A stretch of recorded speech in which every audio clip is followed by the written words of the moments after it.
Our backs against the wall. It seems impossible, but there's nobody else on by my side, standing with me to take this fight through the rise and fall. With our fearless hearts, we could be the odds, and we could live for 1,000 years. We could be legends if we all go down. If our time is now, we could let everyone know we were here. Be legends.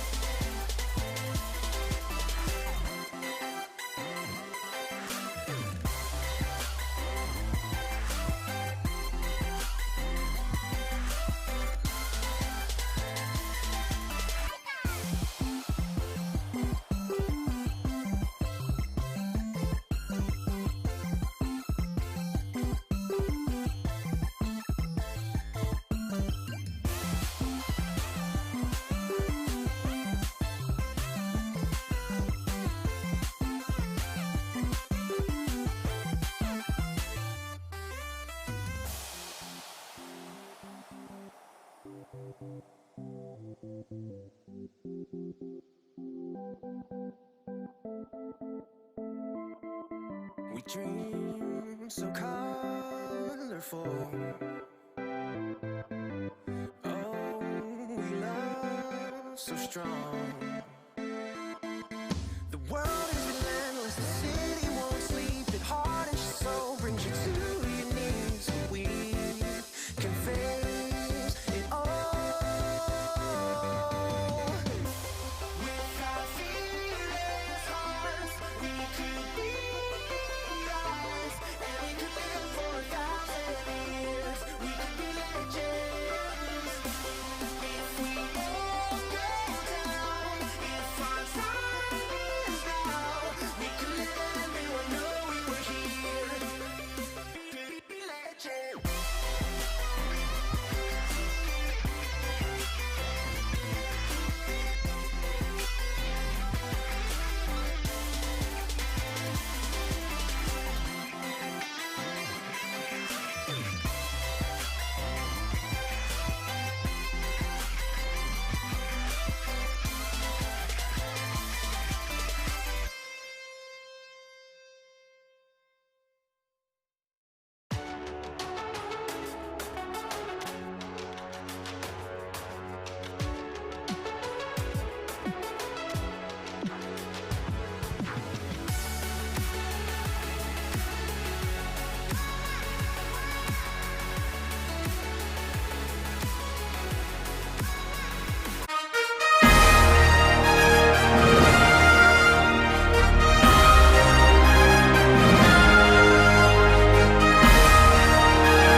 Hello and welcome into the Boise State Game Pants Esports Arena. Tonight we have some more League of Legends on our hands as Boise State will be taking on Drury University in a best of 3 and potentially a budding rivalry. This is the 3rd straight semester that these two teams have met on the fields of justice, so definitely some squads that have known each other very well and definitely some squads that probably going to play in the future, so winning tonight goes a long way for those bragging rights. I am Michael Fisher. I will be joined alongside by Adam Cheese McGuire to call all of the League of Legends action tonight. And by the way, Boise State's League of Legends teams riding a 5-game win streak heading into tonight. We'll see if they can make it 6, but it's going to be against a very tough school in Drury University. Cheese, are you excited to see if Boise State, after last night's marathon, can continue this winning streak?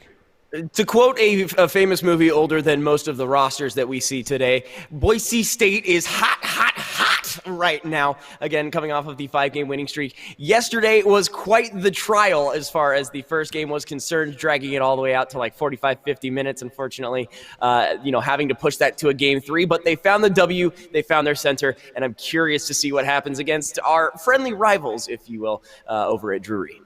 Yeah, I'll be curious to see. I don't know what Drury's matchup schedule looked like, but yeah, I mean, it's quick turnaround for Boise State. It was 3.5 hours of League of Legends, at least for me, by the time I got here and by the time I got home, between Boise State and their opponent last night, Bay State. So be curious to see. I mean, this is League of Legends. I'm sure these guys probably played like 6 matches just today alone, but still, there's some quick turnaround here. So I'll be curious to see maybe if there's any mental fatigue that might lay in for Boise State, because when you play these matches, there's always a little bit more. But yeah, as we check out here, our recent schedule, you could see there a couple of losses to start the season, Chizu, but then win, and they're looking for another W tonight.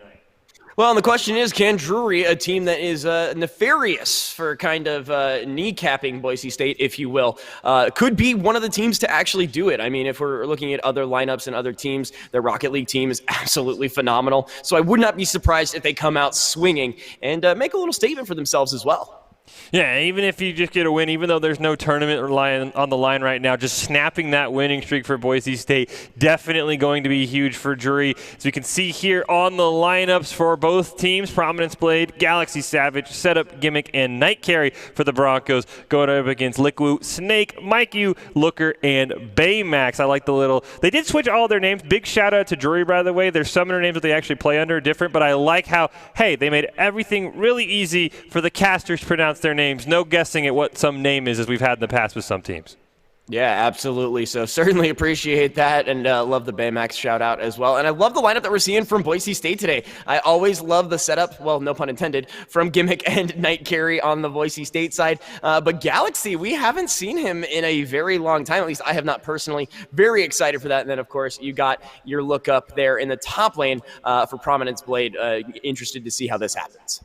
Yeah, Galaxy Savage, one of Boise State's first recruits for the 2020 class, and then Prominence Blade, in case you missed last week's game, that is Lelouch, just playing under a new name, so still the dominant player for Boise State. But yeah, I love this lineup for Boise State. I love to see Galaxy Savage get it going tonight. I know his first game last week, probably not the best he wanted to have in his first game in a Boise State uniform. Definitely struggled, but then turned it around for one of those mini reverse sweeps that Boise State has had on their winning streak. It is Boise State versus Drury University in a best-of-3 match tonight. As we said at the top of the show, these schools have played now for 3 straight semesters against each other in some shape or form. So definitely teams that know each other very well, and definitely going to be a very good game. And the other thing is, with this Boise State lineup, a different one than what we saw last night, some different champions come out, which is always kind of nice. I know at the LCS level, it's like the same 20 and then everything else forgotten about. It is nice to see those fresh champions in the collegiate scene, because you have a lot of one tricks that you're not expecting at the collegiate scene that you obviously never see played in the LCS. Well, even with that said, the information that you're gathering may not be 100% correct. There may be champions on there they just haven't touched this season because they're branching out in other aspects, trying to work out those quote-unquote more meta, more sustainable champions, if you go into that. I firmly believe, and I'll say it every cast until the day I die, any team, any day, don't be surprised at the champion selections as well. I mean, we're seeing Rumble banned out immediately, and then suddenly we found out, Red Hots is the Malphite of all Malphites. That also runs for every lane and every team, especially at this level of play. I mean, we had a former Team Liquid member in the top lane who was standing toe-to-toe and showing these individuals on his Shen, what it was like to have that level of skill. So it'll depend on the players and what they have, but don't be surprised if there's some janky stuff that they've got going. As we hop into the Game 1 draft, that is actually something I was going to talk about, Chizu, because when I looked up the OPGs for the Drury squad, it's like there's supports in Anivia main, and I'm not sure if that's mid-lane Anivia or support Anivia. So there's going to be some crazy things coming out, and Drury's going to start things off with the Kale ban and take that away from Boise State. A recently buffed champion, so maybe just taking care of something buffed recently by Riot. She may not exist until level 16, but boy, howdy, does she exist after level 16. Of course, as always, as we start out the cast, big shout out to everybody in Twitch chat, including Ascent and Baratel. It looks like Baymax is here as well. And continuing on with the picks and bans, and Evelyn going to be removed. Yeah, quick little pro draft update. That was not Kale, that was actually Kane, something Galaxy Savage loves to play a ton, so that also makes sense. But hey, nothing wrong with banning the most recently buffed champion by Riot. Those 200 years, not always great in terms of buffing champions. Ash going to be banned away there by Boise State. Interesting. Usually that'd be the Caitlyn first pick you'd ban away, but Ash also showing up a lot. And then there's the Shen taken away. We talked about it last night. It's just incredible in anyone's hands. I definitely like that ban for Drury. Sure, and again, I'm not entirely sure if we have seen that. If it was a ban towards like Red Hots or something like that, I'd have the big question mark just because it's not something he put out there as far as his top lane is concerned. We did see it struggle until super late game as far as the matches yesterday. I do like the Senna removal followed by the Caitlyn, so ADC targeting is absolutely pivotal for both of these teams. It only pumps out the most damage, so you might as well get rid of it and find what you're comfortable with. I'll be curious to see what Prominence Blade, formerly known as Lelouch. Actually, as I'm saying it, Lelouch loves his Camille, now known as Prominence Blade and Drury. I was like, they're not going to ban it away, but that's why they didn't ban it away. They first pick it away from Boise State. So if Prominence Blade knows that champion inside and out, he should have a perfect counter lined up. Shout out to Ascent, where I immediately went, wait, Rumble's open, and then realized, wait, this is a different roster. Never mind. But the Camille we saw absolutely eviscerate. It's very interesting because we've seen, the Orns. They throw up that pillar. She can jump right over it. Locking individuals down with the Hextech ultimatum is absolutely vital when it comes to those later game team fights. And once she hits level 6, she can do just about whatever she wants, dependent upon the lane and situation. But if that is Lilia, this is my #1 Oh My champion. Because this pick goes one of two ways. She doesn't necessarily need to get a lot of resources, but when she does, it unironically snowballs out of control, and then you take a nap. Yeah, and I mean, also it can be moved up into the top lane as well. I have faced a ton of top lane Lilias, and I'm like, does this champion even have mana cost? Apparently not. Looks like we might have just had a backwards order maybe there. It looks like the Jhin picked up as well. Of course, Boise had back-to-back picks, so it doesn't really matter what order they picked them in. But yeah, I like the Lily if Galaxy wants to play it. I like the Lilia if they want to put it on Prominence Blade in the top lane as well. And there's always new champions that usually pretty strong, so can't go wrong with that either. Yeah, and I love the Jhin setup with that as well. Curtain Call, one of my favorite, as a support main, favorite ultimates to team up with. Just tag them with one, we'll do the rest. Also hit him with the 4th shot and just watch the health bars disappear and follow that up with the movement speed that you're going to get from Lilia. She just has to look at you the wrong way and you're taking a little nappy poo. I love the Graves response though. This is a great early invade. By the way, I'm taking everything and then some.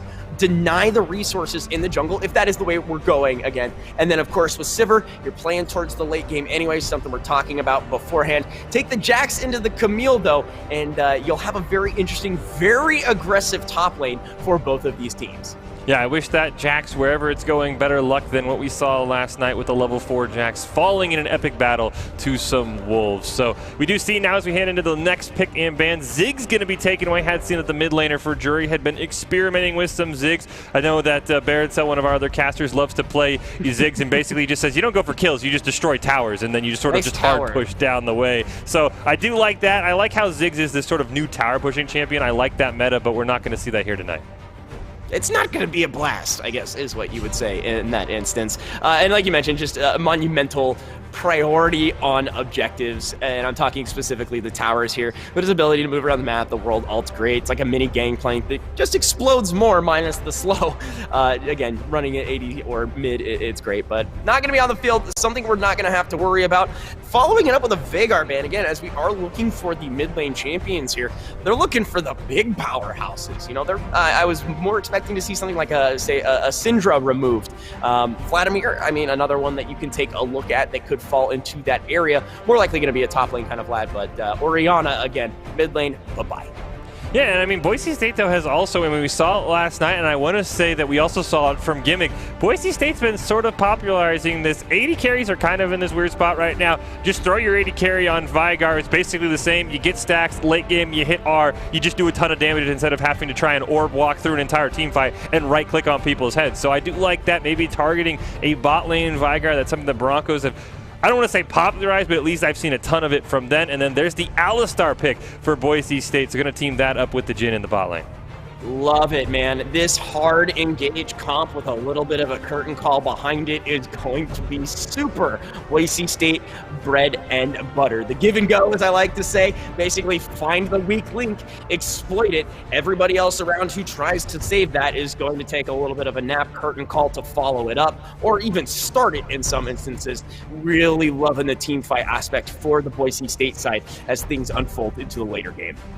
Yeah, for Drury, is you're looking probably, a mid laner and a support. I'm wondering how tanky they're going to be, because when you lock in the Camille and the Graves, you're going to need some front line. They're going to pick it in there with the Nautilus, the sort of pseudo blitzcrank. He's going to hook somebody. They're going to meet right in the middle.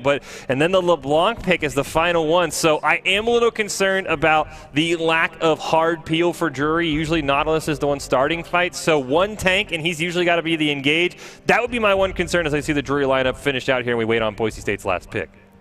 I'll give you the devil's advocate other side situation is that, yeah, maybe Nautilus is the only tank, but the smokescreen from the Graves is super underrated. Oh, you're being dropped on, here's a smokescreen, get out of there. The opponent really can't do much, let alone see you. Also followed up with the Camille, the Hextech Ultimatum. It's going to pretty much remove everybody from the fight. If you can make sure that your Severe is out of the overall team fight and doesn't just get mobbed down, you should be okay. So I understand what you're saying as far as just the overall tankiness. If they build for a tankier side of things, it could work out really well. Loving the Victor pick as far as the final thing is concerned. Again, to just follow up that give and go, you're not going anywhere situation. I do prefer the LeBlanc assassination attempt over the Victor overall, but I'm feeling what Boise State has as far as the overall team fight is concerned. Yeah, I think Boise State's team fight is going to revolve a lot around heavy picks. Who can Alistar either knock back into the fight? Who can get stunned up by Jax? Maybe who gets put to sleep by Lilia, followed up by Victor. So definitely like the Boise State one, and I definitely say that at least for now that I definitely am a big fan of Boise State just because the lack of tanks on the side of Drury has me concerned, at least on the everything but the Nautilus. But we'll have to see. Both teams very, very scary. I mean, Drury could just say, I don't need a tank. I mean, sometimes people say best tank is dead people. I mean, you don't need to tank someone who's dead. Well, and just the movement as well from the side of Drury is something to kind of keep in mind. You get that flank from a Camille to lock someone down. Everyone can collapse, no problem. LeBlanc just deals raw damage as, they always do. But with the ultimate alone from Sivir, it really opens up a lot of movement-based kind of trickery that you can do for the side of Drury. But both of these teams, again, just want to smack each other in the face as hard as possible once they get that situation. Boise State's going to be a smidgen more explosive, while the other side of Drury is going to be more of that ebb and flow. It'll start in one of a couple of different ways. Yeah, we will have to see here as we prep for game one what's going to go down. Of course, a lot of pressure on Boise State as they take on Drury here in League of Legends. The Broncos riding a 5-game League of Legends winning streak, but there have been some close ones. Last night took them 3 games. I know this Broncos squad also had to go 3 games last week in order to preserve that winning streak. So don't expect just because the Broncos are on a hot streak, it's going to be a tough one or an easy one for them. And then look at that. We've got a special guest. You can see Chizu blown away, joined by Lovely for the first time this semester over there on our nice fancy stage to my right. Let's go. Hello, everybody. What's up, Lovely? How you doing? How you feeling? It's been a while. I'm doing great, and I'm ready to see this Drury University match up against our own Boise State Broncos. It's going to be a great game today. Absolutely, and we have you here, and as always, I get to say one of my favorite phrases. Lovely, anything you're noticing right off the bat? Right off the bat, we look at the 2 different team compositions, and what we've got here is we've got a very front-to-back team fight-oriented team for Boise State. We've got these aggressive frontliners with the Jax and the Alistar able to just jump in on top of people, punish people, start fights. But they've also got a very strong back line. They've got a lot of peel. Lilia, Jhin, Alistar, and Victor all give themselves ways to protect themselves from those trying to jump in on top of them, which is a good setup considering that their opposition in Drury University has decided to go with a very aggressive frontline lineup. Lots of dive potential with the Graves, the Camille.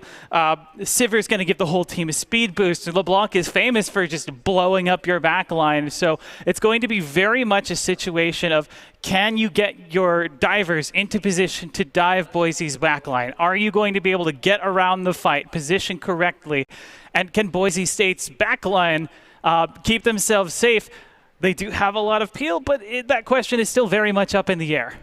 Now, Glovely, we, of course, all know that you love your Garen. And then we have another top laner for Boise State, Prominence Blade. He loves his Camille. He's now going against Camille. So as someone who loves a specific champion, do you think Prominence Blade has an advantage because he should know every single Camille matchup?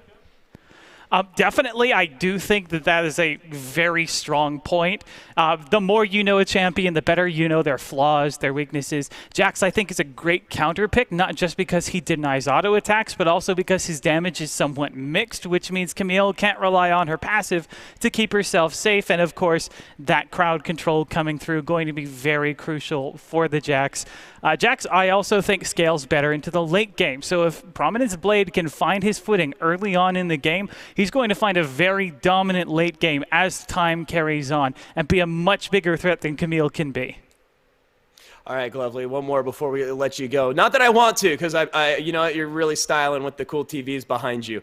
As far as these teams are concerned, the win condition situation for either or. Go ahead. Given the team that they've got, I think Boise State wants the game to carry on later. The only big late game threat on the side of Drury is the Sivir. So if they can work around the Sivir, if they survive through the early game, they're going to have a much bigger threat in the late game. I'm expecting late game team fights is going to be what's going to carry Boise through in the end. Well, Glovely, thank you so much. Something tells me that's not the last time we're going to see you tonight, so I'm more than excited to when we can extend that out to the three-man view, Chizu. And he pointed it out, and I have to say, I don't want to disagree with Glovely, but I do hope he's wrong that it's not another late game for Boise State, because 50 minutes once is a lot. So I'm very curious to see if we see another 50-minute game. But with Jax, that's what you're accustomed to, right? That's Jax modes ever since League of Legends has been around. Let Jax get 6 items and then goodbye team fights. And now into fast-paced game of League of Legends, unless he pops off, 6 items usually takes 40, 50 minutes. Well, and, you know, not to be weird about it, but the individuals who have played this game for a long time remember when games typically took, 30 minutes and things of that nature. So it's not too absurd. It's just not what is currently the situation. A lot of teams are looking to get an early lead, snowball out. The big question is, do you go for the early Drakes or do you go for objectives? And, it depends on the team. Well, the one thing also to keep in mind is Doc's keys to the game for League of Legends. Know your trades, play for those level spikes, get that time management, and never take a fair fight. It's all brought to you by Count, who thanks to their Identity Trust Global Network delivers real-time fraud prevention, account protection, and enables a personalized custom user experience. Thanks to their award-winning AI, they analyze 32 billion interactions to help personalize everyone's user experience. If you want to get more information, check them out at count.com. Yeah, I think those level spikes is going to be something that's very interesting, because that almost would be the Drury key here, is play for those early level spikes, because as Glovely mentioned, you're wanting that Jax to get later on into the game. You're wanting everything else besides that Sivir for Drury to kind of win early, so Boise State almost has to be aware of those level spikes and play around them as opposed to playing for them this time. Yeah, and again, Boise State is a team that even if they fall behind, have the really good mental fortitude to bring it all back to square one once it hits about that 20-minute mark. I mean, again, they were down 8,000 gold, I believe, in gate number 1, and somehow were managing to able to claw their way back to a feasible team fight. It went awry. I mean, that's what happens. But they were really close within striking distance. Again, different squad. I do believe that mental attitude, though, definitely rubs off on the other players that you have on that team. They're definitely scrimming together. They're trading notes, just like in a college classroom, making sure everybody gets the same answer. Because at any point in time, any of these players could be on the other team for any given reason. Yeah, I mean, the teams for Boise State handing him off. We've definitely seen sometimes, they are collegiate students. Hey, I've got class, who can fill in for me? And usually whoever fills in does it admirably. So, yeah, they're probably trading notes back and forth. I'm going to be really curious to see how this plays out. And at least for me, I mean, I want to see how this top lane goes, because you have someone who's playing against his basically one-trick champion. You look at Prominence Blade stats, it's like 150 games on Camille. Nothing else is even close. So he's probably been in this matchup against Jax. He should know how to exploit it. So that's going to be the one thing. Drury basically saying, we're going to use almost a 4th ban on Camille by picking it for ourselves, and I want to see if they get rewarded, or if Prominence Blade says, hey, I already know how to win this matchup. Maybe just next time ban the Camille. Well, see, and that's one of the things that me personally, I just take the ban situation. Nothing feels worse than saying, I can do this better than you, and then immediately that lock-in gets there, and you realize, oh, wait, maybe I can't. So that will definitely be something to at least keep in the back of your mind. And this is Boise State versus Drury University in a 3-game League of Legends showdown, the third straight semester that these two teams have met on the fields of justice. So definitely almost a budding rivalry in a sense, not always in a tournament setting, but when it's a team that you say, hey, Drury, they're good scrim partners. Let's have you on for a scrim. Let's put it on the stream. There's going to be people watching. There's going to be bragging rights. There's definitely going to be that growing, I don't want to say animosity, but there's definitely, hey, we got you last year. We're coming for you next year. So even if the players change, always nice to see a familiar face on the stream. So going to be a great showdown here. And all I'm asking, like I said, let's not go 50 minutes. I'll take 3 35-minute games, just not a game 1 50-minute game, because, man, that was a long time as we hop into the game. Absolutely, man. But hey, that means more League of Legends. Quit your complaining, all right? What else are you going to do? Hop back into more League of Legends? Trust me, I'm your lane partner, I know.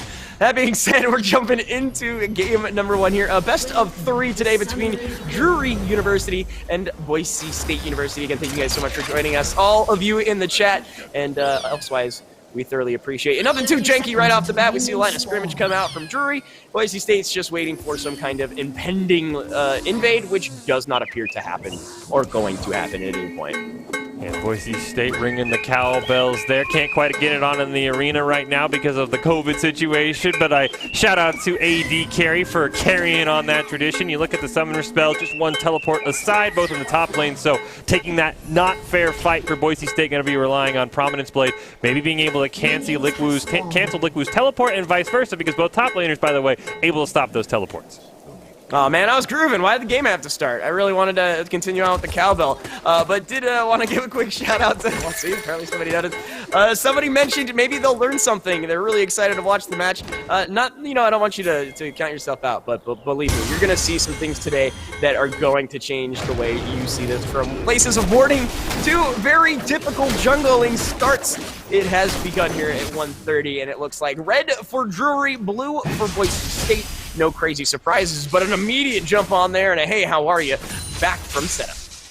Now, I'll be curious to see if setup can keep up with Maiku in the mid lane, try and hit level 6 around the same time as that LeBlanc, not be down, as we talked about. Watch for those power spikes. LeBlanc, level 6, one of the more infamous ones in the mid lane, where she can start to nearly 100 to 0 you, especially with that electrocute. And we do see, it looks like for now, as some trades go out in the mid lane, Smoke going in for what could be an early invade. Be curious to see if they're going to run into each other in the Boise State jungle. And this is exactly what I was talking about. With this matchup alone, you have to try to beat out this Liliana, especially in the early minutes. If you can one buffer, that's not a problem. Like, it's great. Oh, a flash coming out. We got ourselves a pulverize and a headbutt. That level 2 is in favor of Boise State, but it looks like Alistair here taking a nice chunk of damage. Looker going to be popped as well. A relatively even trade, but Boise State going to get some summoner spells that they were looking for, expending their own. So we'll just call it even tax. Yeah, Alistar and Syrah both using the flash. The Ignite blown there as well by AD Care. We do see Graves took that red buff uncontested. I knew Prominence Blade had rotated late. Thought he might have dropped the ward up there, but instead he chose not to. They might have saw Graves, though, walking through that warded Tri-Brush. So Boise State now knows that for now, Galaxy Savage is going to be a bit behind, and it's a 3-buff start for Smoke there in Drury. Yeah, absolutely. So that's going to take really even longer to get into these fights. A great hook from practically match range. Knight is going to come down. Boise State looking to continue the fight, but AD Carry going to give over first blood. The flash, the auto, and a flash out from Gimmick as he runs for his life, trending the heel, but another hook is going to land. A double for Drury's ADC. Yeah, Tower helping secure that kill on AD Carry. Every summoner spell blown down in the bot lane. Unfortunately for Boise State, just getting a little bit too close to that tower, and that's probably not something we're going to see. We talked about how late Sivir needs to get all those items. Well, things get sped up when you start the game 2-0. Yeah, absolutely, especially at a champion that we were talking about excels in the late game. Well, you're getting there faster, you're putting the pedal to the metal as far as experience is concerned. And Boise State, again, just overextending, gonna give that one over with relative ease. You're talking about summoner spells before, definitely didn't help out there. Nice amount of damage, though, coming out here from the Jax. Will put this individual back under her top lane. Jump right back on top, and Camille takes another chunk of damage. Power Shroud will even that up more than a bit. Yeah, Prominence Blade right now proving that maybe the strategy of just picking Camille as an effective fourth ban not working out, though the health bars are kind of even. He does have a last chug of that corrupting potion before he can potentially teleport right back in with a couple items and a fully reset potion. So I'll be curious to see if he is able to either get a kill or avoid getting ganked in the process. We see once again Graves down there, but it looks like he's trying to get a kill. Wow, and just another great trade right there over from the side of Boise State, able to push out the damage, make sure the minions are where they need to be, not putting himself into much of a dangerous situation, especially seeing that Smoke is down on the bottom side. He'll be given free agency here in the top lane to make that decision you were just talking about, win and if you want to buy. But it looks like Graves is going to find Milia. Headbutt is going to come out and going to force Galaxy back into his jungle. The Boise State bot lane definitely has to be careful thanks to those kills. You can see the difference. It's a BF sword for Looker versus boots and a refillable potion for Gimmick. So that's something they're going to have to watch out for. The AD difference in that bot lane is going to be huge, especially with those boomerang, if there is sort of a 3-on-3 team fight that breaks out. So I'm very shocked Boise State's still sort of playing that aggressive push role in the bot lane, because one hook like we saw earlier, that could easily be a 4-0 Sivir before Boise State even blinks. Absolutely. It's one of those like Chad maneuvers where, the kid walks up and he's like, hey, nice brown paper bag, and then flashes the BF sword in your face, and you just know this lane is going to be super rough. You're basically not waiting for Lily to show up at any point in time. Even then, you may not be able to put out the damage you're looking for without being completely eviscerated. Sure, you've got the extra movement speed, but it's certainly not a favorable matchup for Boise State. But again, early point of the game, and it could all unfold in the opposite direction in a simple team fight, especially when these objectives start coming up. Yeah, we do see it looks like Galaxy Savage nearly went down to his own jungle camp, dropping very low. Actually had to go let them reset to save his health bar, so I don't know if we'll see a gank from him anytime soon. As these top laners usually see the wet noodle fight, they're going after each other just a bit. Great stun there to stop the hook shot, stopping further aggression. Still doesn't have any vision there as far as the jungler is concerned. The Drury going to be setting up towards the mid lane, but it looks like bot side looking to get something going, not going to find it. Setup is going to see this kick incoming. Nice little charge, chunk of damage, not a whole lot, just a hey, how are you from the Drury jungle, and it will allow for setup here to try to protect himself. Going to get a nice little chunk of damage there as well. Luck low on mana, not able to do a whole lot at this point. Yeah, and LeBlanc probably going to be forced to back there. Neither mid laner has bought any items in the top lane. They did get their first items, a Sheen versus a Vamp Scepter, so a little bit more burst damage for Liquid versus some more lifesteal for Prominence Blade, as he's going to jump in on him here and land the stun. Yeah, another dodge, another stun right here, and it looks like Prominence is going to enjoy this trade. May even try to finish it out. There's the jump, looking for a few more auto attacks. Where's the hook shot? Hextech Ultimatum comes down, tower shot, but not enough. And Boise State will find a solo kill in the top lane. Great job by Prominence Blade pushing that matchup, knowing the weaknesses of Camille, a champion he loves to play. Be curious to see if Liquid's going to have to burn that teleport to get back up to save his plates, because that would open up teleport advantage for that first dragon that you can see the team sort of clowning around there a little bit, and it looks like for a moment there, Graves going to jump in on that first dragon. Yeah, should be able to get this if Boise State doesn't have any better, information about it. They should know this is happening. I don't believe they're going to be able to get there in time. So just going to give that one over to Drury. Nothing, no big problem there again. We were talking about power spikes and how to get there. You can basically give over the first few trades. You do want to supplement that with some kind of Rift Herald here in the very near future. But we got a fight on the top side. We were talking about buying items, and that Sheen definitely pumping out some damage. Just a Vamp Scepter on that Jack to support him back. Yeah, I'm shocked Prominence Blade did push a little bit harder for plates, especially when he didn't see the teleport immediately channeled on the respawn, but it looks like he was content just farming some minion wave.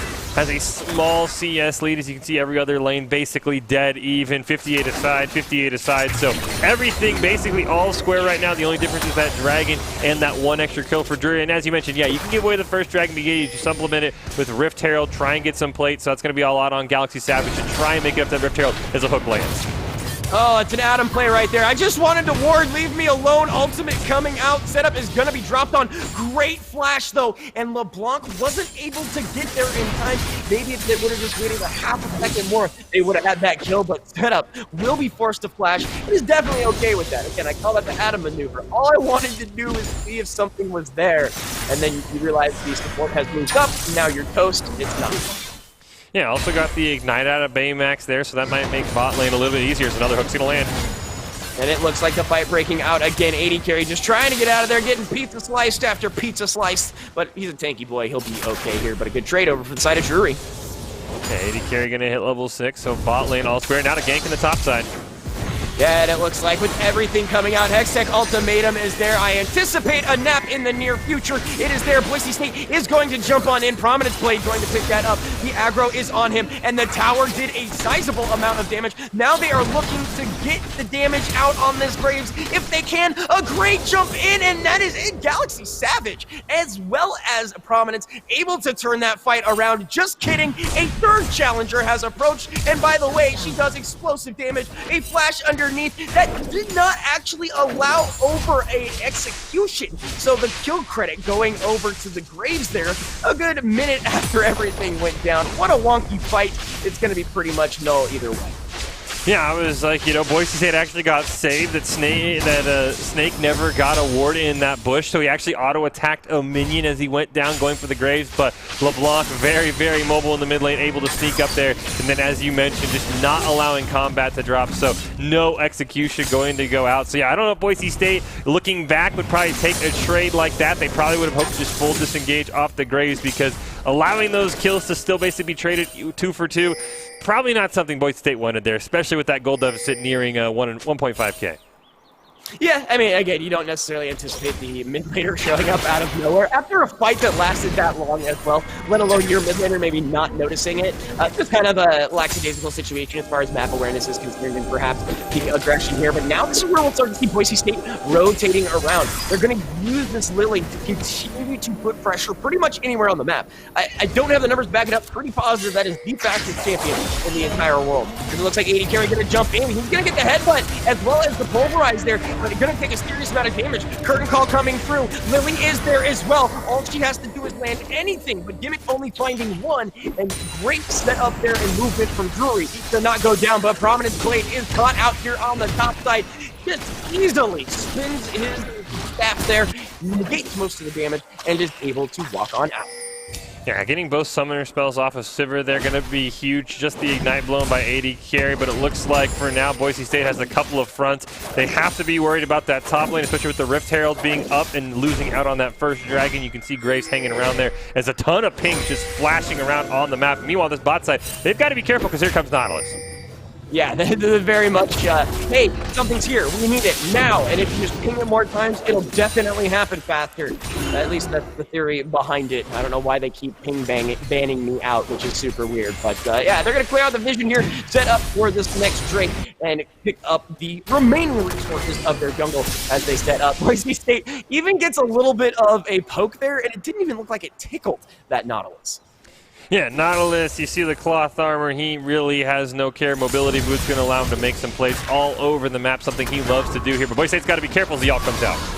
Death charge coming in, Sivir ult is out, damage is coming down. AD Carry able to push away the Sivir for now, forced to flash out, but that hook is back in, and now Gimmick is fighting for his life, doing the best that he can. Out comes the Q, it's not enough. The amount of damage is down, locks one in, will the tower get it? It will be accredited over, but Sivir 4-0. Boise State not loving that situation, but they'll take what they can get with that.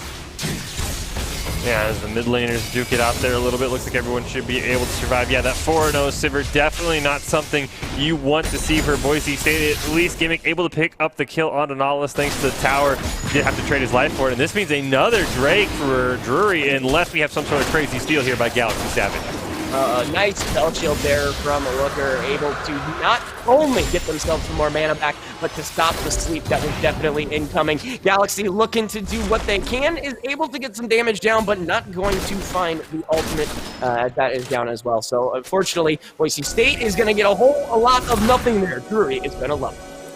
Yeah, we see the Mountain Dragon taking over the Rift. Definitely a soul Boise State would love to have, especially against something like a LeBlanc or a Camille. The Camille we've seen for Boise State shut people down if that Prominence Blade's got to run. Ooh, Miku has found out Prominence Blade, a serious amount of damage. A little bit of mind games, not a single person in the wings, but for some reason LeBlanc decides to back out. It is the rule of nothingness. If you can't see the dudes, chances are they're right there next to you. But it looks like Galaxy goes in, is forced to flash out, is going to even use the ultimate there to ensure Boise State is able to get away. A lot of resources used there for the side of Boise.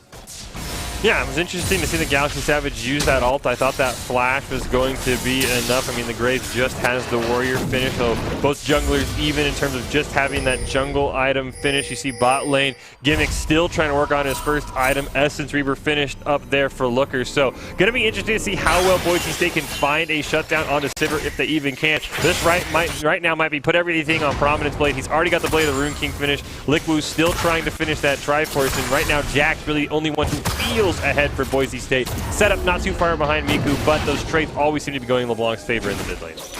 And, like, you know, don't forget, we haven't seen a full team fight yet. We haven't seen any kind of, I don't know, indication of what is to come other than a three-man fest up in the top lane. Again, not a clear indication of what was going on. It's everybody filtered in one by one by one. But, yeah, it does feel like Drury's bot lane is definitely going to be the carry condition here, especially when you look at the top side.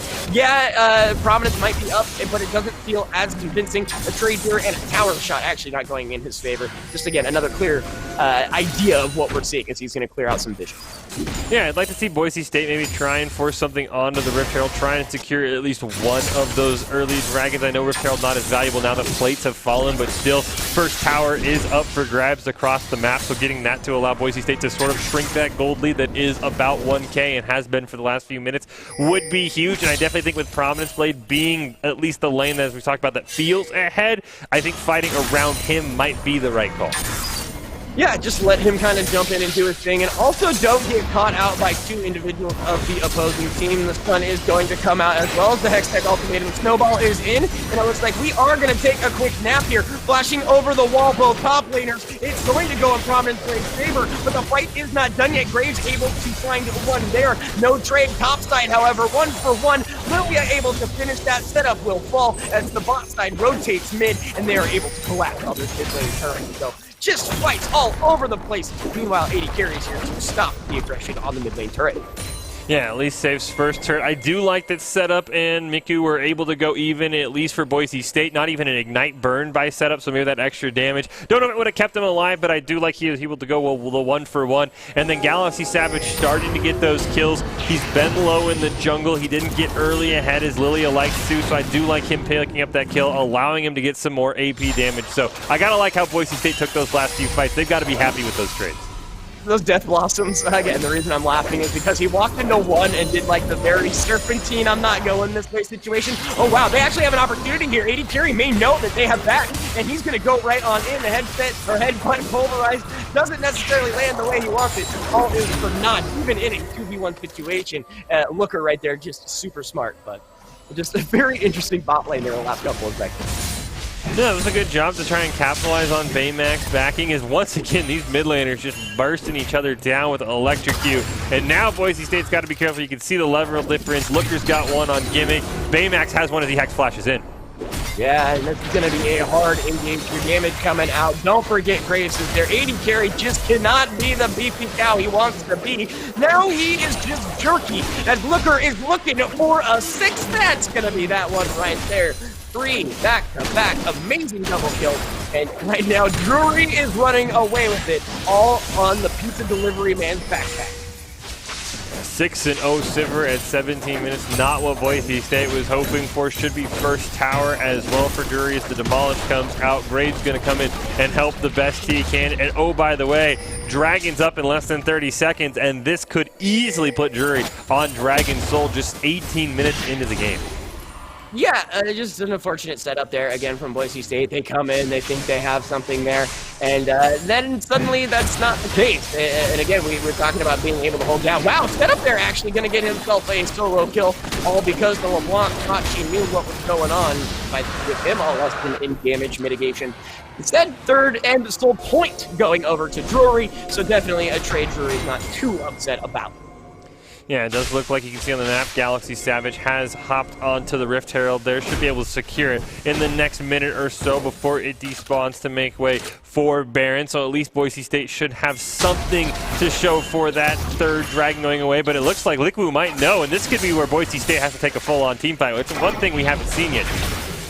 Well, yeah, I mean, it'd be a full team fight if the rest of Drury was there, but they are not. How about take a nap, as it looks like the ultimate coming out as Liquid is going to be found out. The rest of Boise State should be focusing on this Rift Herald, and it resets because, you know, that's what happens when you roll that aggro like that. Okay. Hey, at least they got a turret. Let's go.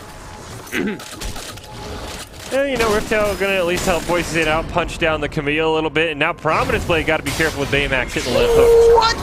How did he land that? That was ridiculous. Ultimate is coming out. Boise State is here. AD Carry is able to get a stun down, but is going to be taking so much damage. One boomerang takes out nearly half of the Lily's health, and it would have been followed up had he not flashed away from that. So not even necessarily trying, Drury just puts on pressure top lane and finds even more than they could have ever possibly imagined. Yeah, Boise State's got to find a way to get a pick as the curtain call comes out. You're supposed to land one of them, and then when they, you know, don't land, you can't really do anything with that, unfortunately. And maybe going for the clone. Maybe that's what happened there. I'm not entirely sure. Is this Lily going to fall in the jungle? Because I'm really hoping that's not the case. That would have been 2 times in 2 days that I have seen that as far as this game is concerned, but nothing doing. And hopefully one of these 2 teams will reset and kind of recollect themselves here. And hopefully it is Boise State. Yeah, Boise State right now, priority number 1, got to find how to pick off that man right there. Looker 6-0 on the Sivir. Phantom Answer and Essence Reaver finished 600 gold bounty as well. Just took down the 2nd turret of the game for Drury University. And maybe if Prominence Blade can find a way on him, maybe he can land a solo kill. He is 2 levels up, but right now, any team fight that breaks out, if Sivir stays alive more than probably 10-15 seconds, the Boise State screen's probably going to start turning gray very, very quickly. But it could be one of those situations, flash, hook, and destroyed right here. Instead of just gets blown up, tries to bring down Looker, but Looker is not only able to stabilize or pump out the damage necessary. Drury gonna collapse here on the mid lane, and Boise State is in no situation to help this out, so that will fall relatively easy. A kill, a tower. Drury also eyeballing the Drake pit to set up for Soul. Yeah, Boise State has to contest this next dragon when it does spawn. They cannot allow that early of a soul to just go over to Drury. You think kind of pick off a Sivir that's 7-0 right now with the spell shield hard enough, at least from the E. Try doing that with the Mountain Soul Shield on top of all of that. So Boise State has to find a way to contest this dragon. You can see Teleport is up for Prominence Blade. It's also up for Liquid, so there's not going to be any sort of opportunity to split push and then bait a 4v5. So Boise State gonna have to win a full-on team fight, which we haven't seen yet, Shizu, but nothing I've seen in the first 21 minutes give me much confidence that Boise State would come out on top, especially with Looker at 7-0. Oh, brother, you're going to see a whole new pizza style, and I'm calling it. The Wagyu beef pizza is going to be coming this way. Watch this boomerang simply hit this cow once and watch his health bar disappear. Or just watch a LeBlanc jump onto the opposing ADC and make 3/4 of his health bar disappear. Maybe setup can do the same. The curtain call is out, and if any skill shot could land, they might be feeling pretty good, but instead a lot expended, including the health bar of Gimmick. Yeah, good news for Boise State. Dragon is not yet even close to spawning, still over a minute away. Actually, as we see that, the gray stopwatch castle, whatever you want to call it, spawns in on the pit. So it is going to be up shortly, but everyone should be alive. One thing to keep an eye on, that Snake is 1 level higher than Galaxy Savage, so it should come down to a smite fight. He would have the slightest of edges in true damage. I think about 20 or 30 true damage between those 2 junglers right now on their smite. Yeah, absolutely. And again, I was really concerned there. It looked like Drury had a setup and would have caught Boise State completely unaware in the mid lane. That is not the case. Again, prioritizing what's about to happen here at the Drake. Not that the game will be made or broken here, but it definitely will be a telling sign of what we will get in the next handful of minutes afterwards. Meanwhile, top side both have their teleport, so this again will be a full-fledged knockdown, drag them out, unless something goes terribly wrong and there is a catch before the fight. Almost had the catch. You see Prominence Blade. He is level 15. He is the highest level in the game. Boise State's hopes for this team fight probably rest on him, as Drury's going to call for the quick dragon burn as it spawns. Yeah, this is going to be unbelievably interesting, as it looks like the teleport is coming in. Jax didn't even need to teleport. They're going to jump in on this jungler here and get rid of them. Not Snake is gone, and now Boise State is continuing the onslaught. Lily fighting on the bottom side is going to lose out to Looker, and it looks like Miku was able to get out just by the hair on the chinny chin chin. A headbutt pulverized there is actually going to push him away. Prominence Blade is okay with that as he continues to jump on, continues to apply pressure. Boise State has found the fight and are back in this at least a little bit for the time being. Yeah, Boise State gonna pick up their first Mountain Dragon of the game, at least preventing Seoul heading over to Drury University for now. And I have to say, as we talked about Prominence Blade, he just jumped on Not Snake and just destroyed him. No one for Drury was there. That was what I was concerned about, is that Nautilus has to start fight. You don't have a backline. And the other thing, Galaxy Savage, despite being 2 levels down, nearly soloed Looker. It was very close, so that's good news for Boise State. Horseshoes and hand grenades, my friend. Hextech Ultimatum going to be coming out here in the mid lane, and in comes LeBlanc, who, by the way, also does a serious amount of damage. The kill's going over to Miku. Fight not necessarily over. Hookshot is going to allow them to get out. Again, LeBlanc jumping in, looking to get as much damage, not able to land the chains, and the bowling ball, not going to land. Yeah, and with the setup down, this could be a Baron call for Drury, or at least a Baron bait. You see, they're going to just start in on it. I'll be curious to see how Boise State wants to contest. You have Gimmick coming all the way from the Dragon Pit, so it's going to be a while. See if they can get this burn off before anything happens. Yeah, not going down too fast. Vision is down. Galaxy does see what is going on. Miku is right there and looks for Gimmick and deletes him. And Boise State walks headfirst into the trap and pays dearly for it. Galaxy forced out. Looker picks it up. A double, a triple, and that might as well be game for Drury. They have found everything so far. Boise State, again, caught unaware, rotating towards the objective, and pays the dire price. Yeah, Boise State walking just right into a great setup by Miku. I don't even know if Gimmick knew what hit him. His health bar just evaporated. That's a Baron on the side of Drury. The crucial Baron timer starts at 3 minutes. That's going to make pushing lanes even easier. And right now for Boise State, that was probably the worst case scenario. You just had a Dragon team fight where you won. You felt like you were on even footing, and then you give a triple kill to Sivir. That is 11-0 right now. Has the IE, looks to be working on the death dance here, and that could soon be a Sivir that is nigh impossible for Boise State to even eliminate. Yeah, and again, they have to get themselves in situations where they're not getting picked out. Like, everything that has fallen apart, like you said, off of a beautiful team fight. They know what's going on. Just take a half second and walk to your right instead of, sorry, you can't see what I'm pointing at, instead of going through that brush right there. All you have to do is walk around. You gain nothing from going through that brush other than the certainty of death, which is what unfolded, giving over a free Baron. And yeah, Drury's going to absolutely adore this. They're going to thank Boise State here, as meanwhile, your top lane's going to get crashed on, and Barret-empowered minions are going to continue to smash in every lane. Just a really unfortunate thing if you are a Boise State fan or player. Yeah, Boise State probably got to look for a pick on Camille, maybe in the top lane, maybe on LeBlanc in the bot lane. I highly doubt you can fight anywhere where that Sivir is, and you probably just also have to consider surrendering these T2 towers, because you cannot start a fight. If Drury wants to full-on tower dive you with that Sivir, it's probably something they can easily pull off, but right now Miku has eyes on a kill.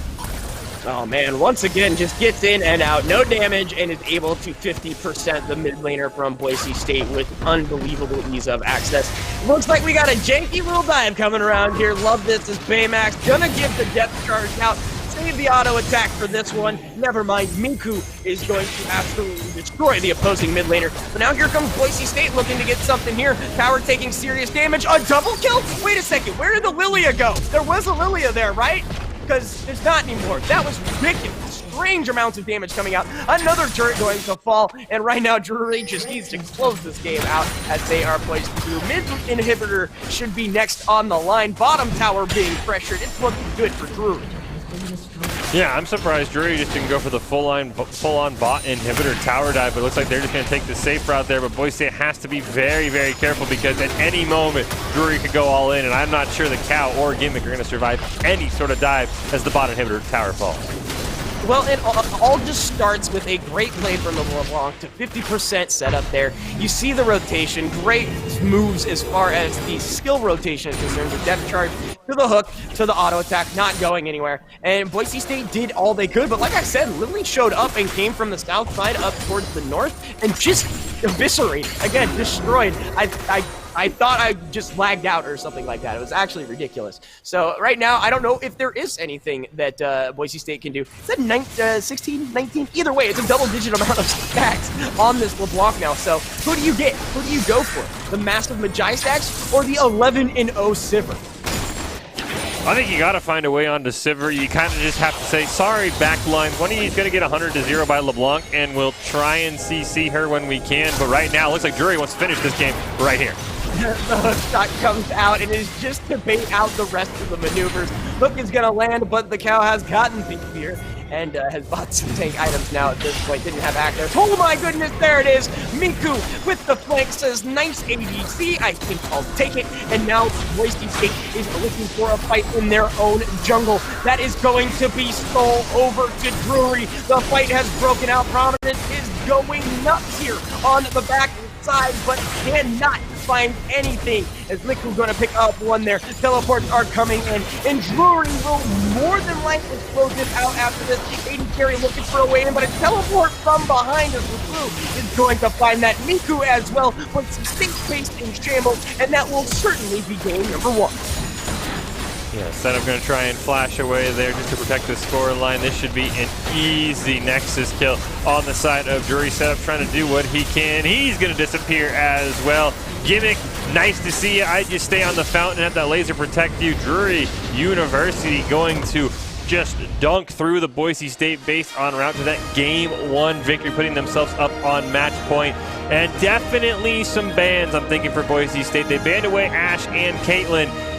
Sivir might either have to join them, or you just have to hope bot lane does better, but we'll have to find out. But before we review Game 1 and look ahead to Game 2, we're going to take a short break, but we'll be back with more League of Legends as Boise State tries to extend their 6-game winning streak.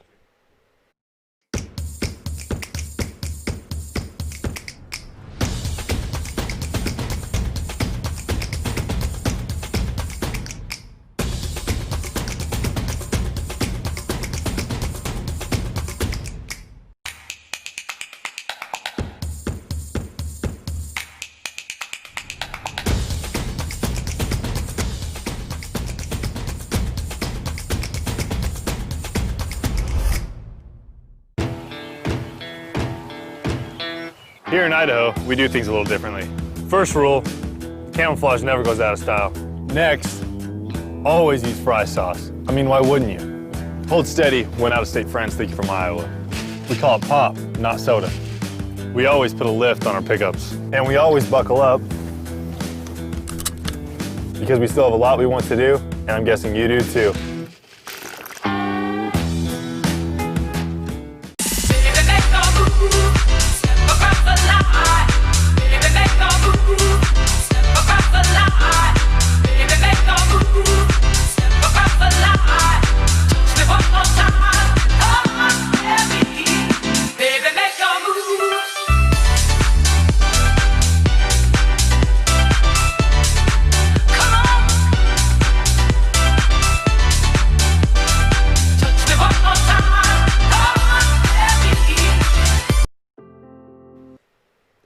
Welcome back into the Boise State Game Pants Esports Arena. Drury University winning Game 1 of this show match between them and the Broncos here, putting themselves on match point. I am Michael Fisher, joined by Adam Chizu McGuire to see if Boise State can engineer yet another mini reverse sweep, taking Games 2 and potentially Game 3 if we do get there. But Chizu, that was a lot to swallow for Boise State. That was a very scary Sivir, and then that was a very, very scary LeBlanc for Drury as the game dragged on. Oh, absolutely. Again, it's one of those situations where as a bot lane player, all you can say is, I'm sorry, they're doing it again. I'm sorry, they're doing it again. And then over the third time, it's kind of your fault / great play from the other team. And again, not picking on the bottom lane from Boise State, but when you hit 6-0 on a Sivir, again, she ended like 11-0, if I'm not mistaken, if not better than that before everything broke loose, and that just allowed for the rest of the team to go. We mentioned the one thing was Sivir not getting to late game. She got there in 20 minutes. Yeah, and I mean, it is kind of interesting because you look, Boise State banned out the Ashe. They banned out the Caitlyn, and to take a word that, you kind of made infamous here, that was a potential tertiary pick for Looker, and he still just absolutely dominated on it. So it really becomes, Can you just ban out 3 ADCs? Because you also have to worry about the LeBlanc that I think Setup did a great job sort of keeping under control, but as soon as LeBlanc's able to maybe get an assist here, we saw that one time where she rotated top lane, was able to pick off Prominence Blade, then she could just kind of snowball out of control because she has so much more rotational power than anything else. So we do see here, this is the Boise State League of Legends depth chart along with the rankings of each player. Very talented in their own right there, and definitely players that just because, you know, they might not all be in the same ranking, definitely can stand toe-to-toe with players that might be ranked above them as well. So don't get overconfident when you're playing Boise State if you say, oh, well, that guy's only, you know, he's only Diamond 4. I can definitely dunk him because we talked about it yesterday, Cheesy. We saw Red Hots take on a literal former pro and do a fantastic job matching up against him. So this is a very talented roster top to bottom and definitely capable of a lot of things. And if one guy misses something and you fill in his replacement, you usually don't notice too much of a decline in skill level. That's just how talented these 10 players are. Yeah, absolutely. And it's one of those things, again, I talk a lot about just things outside the game that really have no merit, so just go with me here. But I feel like team cohesion is more important than any personal rank on a single player. It is, in fact, a team game. So, you know, you have to rely on your individuals. You might have a GM, but like I know I've gone toe-to-toe with, you know, Red Hots or something like that. He's inevitably bodied me later, but that's where that experience starts to show and shine. Yeah, so we will have to see. And also the other thing is solo queue is just a different game. Not to pick on Ascent, but he is sort of the easiest example. He plays a ton of Rumble. Rumble's not something you ban out in solo queue because he's just not a powerful champion. You get to collegiate esports where you get to scout the team, and we've seen it. Rumble is literally almost never available. So just because you one trick to a very high elo, which isn't the case for any of these Boise State players. I mean, Ascent's proven you can put him on Lucian for all we know, and he can dominate. Right. It's not as easy as saying, hey, I one-tricked my way to Challenger, and then you get to Collegiate, and they're like, hey, my one-trick's banned. I'm like a bronze level and everything else. Is that cool, guys? So, you know, it is sort of speaking to the expanded champion pool of all of these players, and they're all very talented on anything they play. And definitely Ascent, even though he's not playing today, literally Rumble banned every game. The dude still dominates. So he is definitely maybe the heir to my rule, if you will say. But as we head into game 2, Chizu, LeBlanc ban, do you think that justified it from what we saw, or do you think Boise State has confidence that they're not going to let that LeBlanc run out of control? Again, the early part of the LeBlanc was fine. Sure, we were talking about the robes and stuff. That's not a champion situation. That can be done with anyone like, you know, an Akali, anyone with like severe movement speed. Can emulate what you saw there. The fact that the Victor was able to stand toe-to-toe. There was a lot of times, I believe it around the 2-kill mark between the two mid laners, that LeBlanc was jumping on in and just getting looked at the wrong way. And Victor was like, all right, cool, thanks. And so I don't think that was the problem. Yes, anytime you have double-digit stacks on with Jais, things are out of control. You can't capitalize on a kill. That's you know, unfortunate. So I don't think the LeBlanc draws a ban, and I don't necessarily think you go with the Victor again, but I do like that setup. I like that response, though. You mentioned the Sivir ban. I don't know. I have a feeling that you could try to ban every ADC in this game, and each one of these teams will have a clever response to it. I mean, geez, we saw Goblin run Veigar yesterday. I would have never taken that bet in any point of my life as we jump into some replays here. Yeah, and this is sort of where things started to go wrong for Boise State. And that's the one thing, when you push hard against the Nautilus, it's going to enable locking someone down under a tower. 2 tower shots going to land on AD carry, which are going to just make that elimination so much easier. Also, big shout out for Baymax there. I mean, we've all had this support. I've done it to you, Cheesy. You talk about how we're lane partners. You all have that support who... I'm 5-0 on Nautilus, man. Like, I'm sorry. Good luck supporting on Sivir. So, huge shout out to Baymax understanding, let his AD carry getting the kill. And that would be the one thing that maybe I would suggest for Boise State, playing a more passive support for AD carry, something like an Enchantress, something that can just support gimmick and not force fights, because every time they forced a fight after that, Looker just responded because the item difference was just huge. No, absolutely, and that's, again, as a support player, you have so many options. Again, big shout out, like you said, to Baymax for not stealing every kill like I do. But it's the hooks alone were absolutely pivotal for the side of Drury. And then, again, as a Nautilus player, I love the way he spaced out his CC. It was never, everything's here now, we're going. It was very well coordinated, not only from the Nautilus, but the rest of the team as well, as far as CC was concerned. Yeah, and this replay right here was where I think the mid lane kind of was lost. I guess you can't see it, but Boise, it looked like they had just won, and then a rotation up from LeBlanc ended up picking up a kill on Prominence Blade. Galaxy Savage tried to suicide to the tower, didn't get executed. He had been in combat, so Graves picked up a kill, and that's where it felt like things sort of went south, because you got the LeBlanc a free kill, and then Graves got free gold despite sort of failing in a 1v2. So I think that situation, which it's so hard to tell in League of Legends. Am I in combat? Am I not in combat? Is that an execution? Is it not? So really, that is where things started to go south, I feel like, for Boise State. This, however, was a second win for Boise State. This fight right here for the initial stall, if I was not mistaken. And unfortunately not able to get the kill on the bottom side, but this was the first time Looker looked mortal. Didn't end up dying in that instance. But Boise State does find themselves a massive amount of resource here. Then they get caught out on their way to Baron, leading to this whole wave of blue in a little blip of red, and that was commonly known as a Drury win. Yeah, that was the other point there, that it was, as you talked about it in the game, Chizu, Boise State knew that the Drury was trying to force a Baron. Instead of taking the safer route, they tried to walk right through the mid lane brush. There was no ward there. LeBlanc said, hello, goodbye, gimmick. And then from there on, it was a 4v5, and try as they might, Boise State could not just save it. So just taking the safer route, taking just a little bit of extra time. Even if Drury gets that Baron and doesn't get any kill, Boise State probably could sustain. We still might be in game one. But when you get full aced, then you hand the Baron over, and oh, by the way, Looker got a triple kill in that fight. That's where, as you mentioned, the blue wave started. So just being a little bit safer, not being over aggressive, not trying to win the game back on one team fight, definitely could go a long way for Boise State into forcing a game 3. And you know what? As you mentioned, we could probably ban out every AD carry. Both teams would be spectacular. You might not want to ban out the LeBlanc. This is Boise State Drury University. Game 2, Drury won the first one, so Boise State going to need a win here to force a game 3. But I'll be very curious to see how the ban's going with first pick for Boise State. Maybe we'll get a Camille ban, which might open up more options for the rest of the Broncos. Yeah, honestly, again, don't feel like that was a super pivotal part of the overall that we saw. But honestly, it's very hard to pinpoint what I would do in this draft. Again, as a support player, I'm very familiar with going 0-6 in lane. Like, that just ruins the whole mojo of the game, to be completely honest. Anytime you see that kind of number, whether it's, a Darius that's gone 5-0 and it's only 5 minutes in, those numbers don't even make sense kind of thing. That kind of a lead really screws up the rest of the outlook of the game. Yeah, Boise State won one fight, but the rest of the game was so heavily on Drury's end.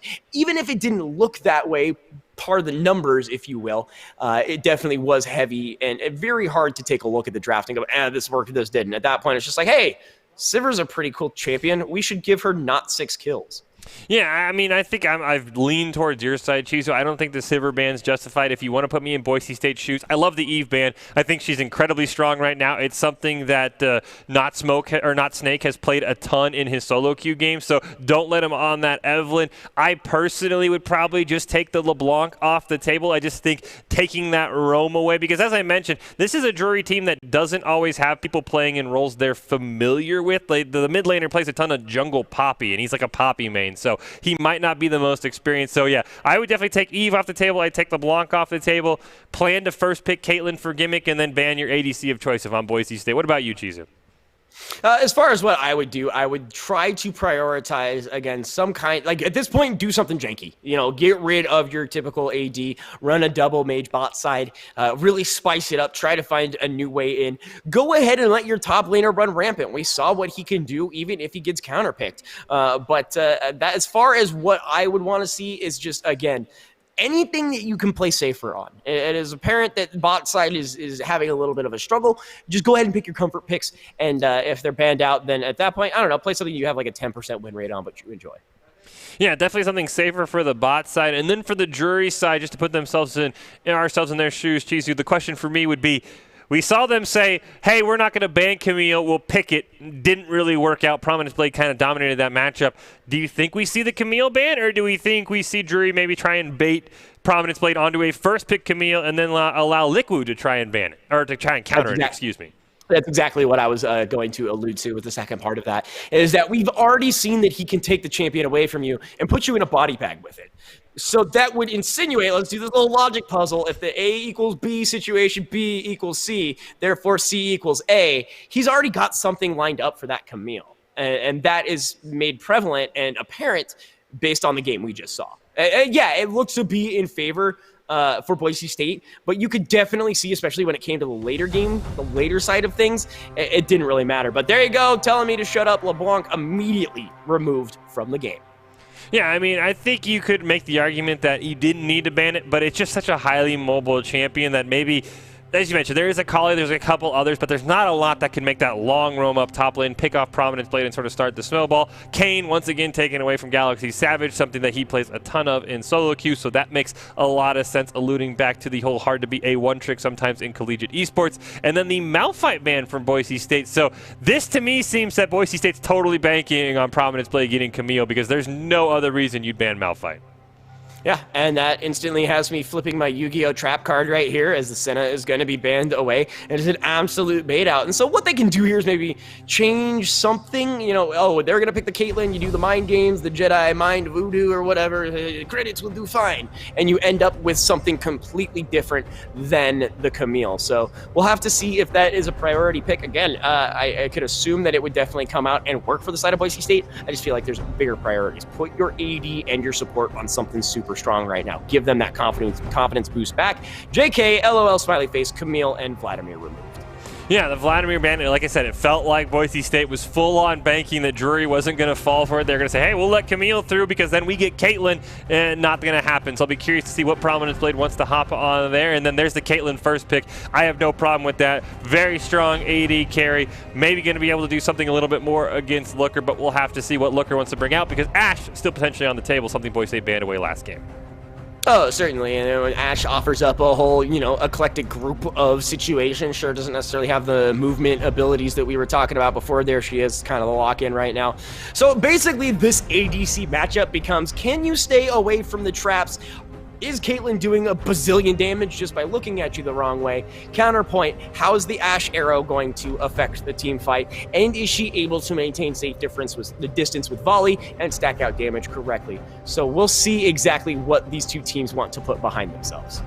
Yeah, I mean, these two really feel like along with Senna, who was banned away, is the prominent sort of pick ban AD carries in almost every game professionally, and at least at the collegiate level, usually those two taken away. So yeah, as you mentioned, can Caitlyn just kind of one-shot you? Who does the Ashe arrow land on, and does it guarantee a kill? Be interesting to see if Gimmick wants to bring Cleanse down in the bot lane, and there's the Orianna picked up for Drury. So now the question becomes, where's that BDS, the ball delivery system, going to be designed around in the rest of the team? Oh man, and I love it on top of an Ashe too. There's a shockwave with everybody in the center. I have a 1 in 5 shot of hitting one of you. Even if you all flash away, I guarantee you one of you is still going to be in the way or you're going to leave someone behind. I do also like this Morgana pick. It's a nice way to get rid of all of that CC we were just highlighting. Be it the shockwave, be it the enchanted crystal arrow, just be it the volley. Just an amazing setup, and it also works great with the binding into the trap, and this little piece of spice of life, if it continues through, will definitely add to that why I can't move, I don't know situation. I do think it's kind of funny as I see chat there debating about Anivia. The Baymax, the bot laner for Drury, he has like 1,000 Anivia games in the last 2 seasons played. So I don't think we'd see it in the bot lane. I think that's going to be Lux support, but it is kind of ironic that we're saying, hey, nobody plays Anivia, and then it's like, Baymax has a ton of Anivia games. Dude probably has a couple 100,000 mastery points on it when he loads in. So unfortunately not going to see it today. So that is kind of a sad little story for the Bluebird there, the Articuno, as I like to call it there as a reference to another game. But Lux picked up, and then the Shen ban away for Drury. Definitely trying to take Prominence Blade off a very powerful top lane. Yeah, and on top of that, I am super excited. I love me some Lux, little blinding lights to kind of make everything go through. The abilities that she offers actually work very well against the Black Shield that I was just highlighting. You hit him with the E, you hit him with the Q, or you just, wait for something else to come through, and that will put all of the damage down. Also, very great response to Veigar as far as range is concerned, so long as you don't get caught. That always is the interesting part when you run a Lux, is you do have some damage mitigation, but not a whole lot. Ban phase number 1 going to be top lane focused, as Renekton, Shen, and Jax going to be removed. Yeah, talking about tertiary picks, I don't even know what number of pick we're going to be on for Prominence Blade and Liquid at this point. We might just see 4 straight top bans for Boise State, 3 straight top bans for Drury. So I'm going to be very curious to see who this last ban is away for Boise State. It definitely feels like they're maybe trying to set up around Prominence Blade, playing something to carry the game.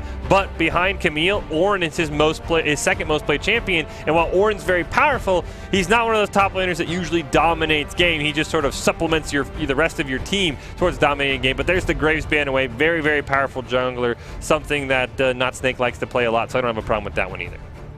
Yeah, as you're mentioning, Orin necessarily doesn't like, I don't know, man. I think 3,000 extra gold across the board is a pretty admirable trait. And simply existing in a world in which Yumi is a thing, anything you can do to just not do makes your life a little bit easier. The more hands-off you can be, the more you can focus on other things, such as minimap positioning. I'll just even throw that one out there. Hecarim Uncle Horsey stopping on by. Oh, please lock this in. Please lock this in, because I would love to see hyper-aggressive Fiora just come in and start smacking people with rulers. Yeah, I am kind of curious to see what the response wants to be from Drury. I mean, that totally makes sense to take away the Malphite then if his plan was always to pick onto the Fiora. So I do like Prominence Blade landing onto that. The Kindred, the final pick for Boise State. And I talked about this for Drury last time, and now this just looks like a giant red flag for Boise State. Who's the tank? I mean, you really are basically all in banking on, we're going to kill them, then we're going to hop in the Kindred ult, we're all going to heal up, and then we're going to go kill them again. So definitely a hyper-aggressive comp for Boise State. And oh, by the way, in case you missed last night's game, you should probably drop a sub and go check it out, because Hecarim is a scary dude. I know it's not Aqua on it, but we saw the full power of that little horsey last night. Yeah, combined with the kitty cat, everything went absolutely crazy as far as that game is concerned. And as we were mentioning, oh man, they're just going to lock in all of my favorite champs today. Zac could be the top lane that we are looking here. I'm going to say it can't go jungle, but because I personally love that setup, you can play a Zac into a Fiora really well. Zac, in my opinion, is the #1 underrated top laner nobody ever thinks about, because what do? You smack people with your wet noodles, you gain health, you wait till late game, and then you launch onto people and call it a day. I really hope that's the situation, because the Hecarim top I know is a thing, but I'm just not as hype on that as far as the overall interaction for top lane is concerned, but we'll see. We will see as Boise State trying to fend off match point. They'll get some keys from Doc here in his keys to the game. Know your trades, play for those level spikes, time management, and never take a fair fight. All brought to you by Count, whose Identity Trust Global Network analyzes 32 billion annual interactions to help personalize user experiences across a full spectrum of trust, from frictionless experiences to blocking fraud. Quick and accurate Identity Trust decisions deliver safe payments, account creation, and so much more to more than 9,000 leading brands and payment providers. If you want more information, go check them out at count.com. That is count with a K, K-O-U-N-T.com. A little information on Drury University, the team that Boise State, as we mentioned, is being played for the 3rd straight semester here in a nice little show match. Drury University fields teams in League of Legends, Rocket League, with Overwatch and Super Smash Bros. As well. And Michael Jones is the esteemed director, so a lot of games in common with Boise State. And then I know Smash, something always has been popular, no matter what Smash it is, from the N64 to Melee to Brawl. Any college kid is going to throw down in Smash given the opportunity, so I'm sure that is a very popular one for Drury University's esports team. Oh, absolutely. I don't know why they put quotes around that, man. It's esteemed. You don't need to try to just short sell it by any means. I mean, again, I have and this could be wrong, again, this goes to the Rocket League side, which is most of my casting is, I have nightmares about Drury either A, kicking us out of a tournament, or B, just absolutely blowing up our team when we were having a stellar season in some way. I have Drury nightmares. They are a stellar program, so there's no esteemed about it. I've got Drury, nightmares still to this day, but in a good way for Drury, but anyways. Well, Boise State could be potentially having some Drury nightmares of their own. The Broncos riding a 5-game winning streak in League of Legends on the verge of being snapped here. But before we get into Game 2, who else than to break it down, give us exactly how Boise State can continue this win streak than Glovely himself. He is back, Glovely, and we'll start with your takeaways from a very, very sad Game 1 for Boise State. I think that definitely the Sivir wasn't as powerful as it seemed. Boise State definitely played up very far in the lane, maybe emboldened a little bit by the fact that Alistar has a very good early game and really needs to play aggressive to make the most of that. Had they played a bit more passive and maybe stayed back, baited the Alistar into themselves, I think they would have gotten a lot more out of their bot lane, and that Sivir wouldn't have gotten quite out of control. I do agree, however, with the LeBlanc ban going into this next game. Looking, of course, at the new mid lane choice, most likely going to be either the Lux or the Orianna. I would guess the Orianna myself. It's a very safe laner, not as aggressive as their other choices, but it does pair very well with the rest of their team. What Drury has put together is still a very much pick-oriented composition like they did the previous game. Very aggressive. You can use the Hecarim to carry an Orianna ball into the middle of a team, so you have some combo potential there as well. Of course, the Zac jumping in on top of that gives you another option for the ball delivery system. So you've got some great combinations coming in from the side of Drury. I like that setup. Yeah, I mean, to pardon, the pun, there is a lot of balls around as far as these comps are concerned. Again, you got the passive from Zac here. You're going to have the Orianna shield and ball on top of that, and everything else is all centered in one singular area. And if Drury is able to open up and get those picks like we were talking about, it's going to be a rough day. Like, you take a look at the Hecarim. Who's going to stop that guy on the side of Boise State? Yeah, on top of that, you've also got a lot of tools for splitting Boise State up, and that's going to be crucial for their game plan as well, because the Kindred is one of the only things really keeping them alive. Boise State is really reliant on the crowd control from the Veigar, from the Morgana, from the Black Shield, just to keep them alive long enough, because they don't have a front line, they don't have a tank. They're very much damage-oriented. I think Boise State needs to play this as sort of a peel back, use their crowd control to give themselves space, let that Caitlyn do what she does. Boise State needs to take this slow and methodical and needs to plan out where their fights are happening, because otherwise they're going to have multiple people on their backline blowing them up. And first 10 minutes, Glovely, what do you need to see from Boise State to at least feel more confident than the last game that they're going to pick up a W here in Game 2?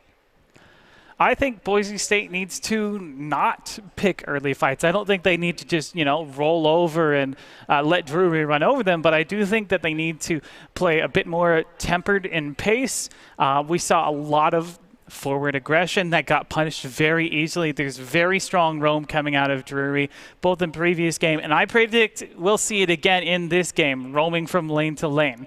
So we need lots of vision. We need to play safe. Maybe pull back a bit, take advantage of those towers as a safety tool. Absolutely. And as we have about 90 seconds before we get into the match, I do just have to bring it up because chat also did. Glovely, where is your bow tie, and why are you not wearing one today? That's kind of your signature move. Are you bringing bad juju to the Boise State player? Hey, now, I've been here in pretty much every broadcast since we started this year not wearing a bow tie, so I'm hoping there's no bad juju as a result of that. We'll see. Yeah, I'm being told that it was, we talk over the pick bans for draft. Apparently the bow tie somehow fell into one of those bands. It snuck in. And Glovely, any final thoughts? Just any last word for anyone in Bronco fans in chat of what they need to be watching out for to make sure Boise State can force a Game 3? As far as I'm concerned, if there is a duo to watch, it's going to be that bot lane. Watch Morgana and Caitlyn. That's a terrifying combination and has the potential to carry the game. But also don't forget that there's a Fiora in that top lane. If she does get ahead, that's a terrifying champion regardless of who's playing against her. Well, Glovely, thank you so much. I'll cross my fingers that we get to see you bow tie-less back up here for Game 3 potentially, but that's going to put a lot of pressure on Boise State to get us there. But once again, thank you so much, Glovely, for that breakdown and letting us all know how Boise State can force a Game 3 Chizu. And yeah, I mean, he hit the nail on the head, I think. That bot lane, if Ash isn't 6-0 at 12 minutes, I feel pretty confident that Boise State's going to win. So, that's what I've got to watch out for. And I think Glovely hit it right on the head. Watch that bot lane duo. And I think Boise State definitely has a lot more pressure in the bot lane that they don't have to full tower dive level 2 and give up a double kill like they had last game. Well, like I said, this kind of melds back into what I was talking about. Play the champions you are comfortable with, and I'm hoping that is currently the situation. Caitlyn, it's funny, Glovely says Caitlyn doing Caitlyn things. Caitlyn's great in the very beginning of the game when she pumps out a lot of damage, and then it's weird. She hits like the second midpoint of the game where she doesn't even have to do damage. She just throws a bazillion traps all over the place, and suddenly you can't get to an objective. You can't find a way into the fight, and she becomes almost an interesting, different champion in that point where she becomes so easy to collapse on to almost impossible to get a hold of simply from the kit alone if you place the traps right. So something they seriously need to be aware of as the game unfolds. A trap to a binding to everything else is going to spell resource for Boise State, but they have to get there. Again, if there was one thing I'm going to be hypercritical of every time I watch these teams is its landing skill shots and abilities. And we saw a lot of massive whiffs from both teams, to be completely fair, but some of them were so unbelievably important from Boise State that you've got to tighten up the screws. Yeah, and I will say the other thing that I do enjoy for Boise State, and it's not as easy to pull off with Zach, but one thing Caitlyn does have is any champion that can go into a stasis is sort of countered by Caitlyn. You just put the trap down where you know Zach's respawning if you can't get the blobs. So that's going to make it a little bit easier should Boise State not be able to get the blobs. But right now, Boise State might have their eyes on a first blood, but it looks like, you know, they're just going to pat the horsey, give them a little nice pat, some AP for setup, and everyone's going to go back happy.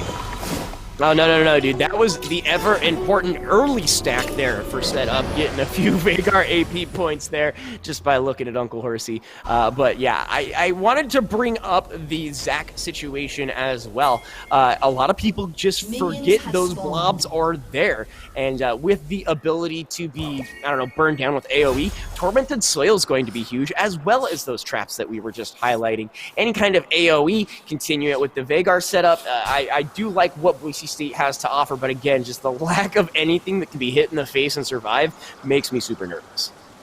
Yeah, that was the one thing about that Zach that I was curious about. Did Prominence Blade want to bring the Ignite into the top lane? Did he want to bring the Teleport?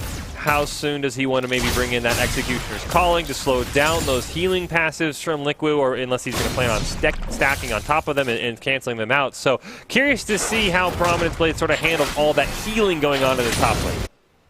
Yeah, and right there, Blue going to be the start for both of these individuals, making sure that they can have access to the particular lanes they are looking for. So far, nothing too crazy. A little bit of early aggression here from the Fiora, but she can get away with it for free. The Zach, I do want to highlight, does take a little while to get there. So long as he does not get resources, it is very hard for him to stack his ever so important health and damage following. So probably a good typical like Sunfire Cape. And we'll see what he goes after that. Probably Spirit Visage is also a great first item buy for him. Actually, I'd take the Visage over the Cape just because of what he has to offer. But meanwhile, mid lane, Miku is just putting setup back to his own tower. So that Veigar going to the mid lane like we were talking about is just getting bullied around in the early part of this game. Yeah, setup bringing the cleanse, so not going to have access to the barrier or a teleport. You do see the teleport on the hands of Miku there, and then both top laners, so TP advantage, at least early in the game, resting on Drury's shoulders. I will say, Galaxy Savage, man, that man nearly gives me a heart attack every time in the early jungle. He is like quarter health. I'm like, is he going to die? Am I going to get... Its Summoner has been slain, flashing across my screen. So very, very low here in the early games. We see some Drury cheers going out in the chat, supporting everyone, but now Miku's got to be careful. Oh, the patience here might pay off. He waited forever. Is going to get a flash, but is going to follow as well as damage coming out for the first blood. Boise State finds it so much for just being calm.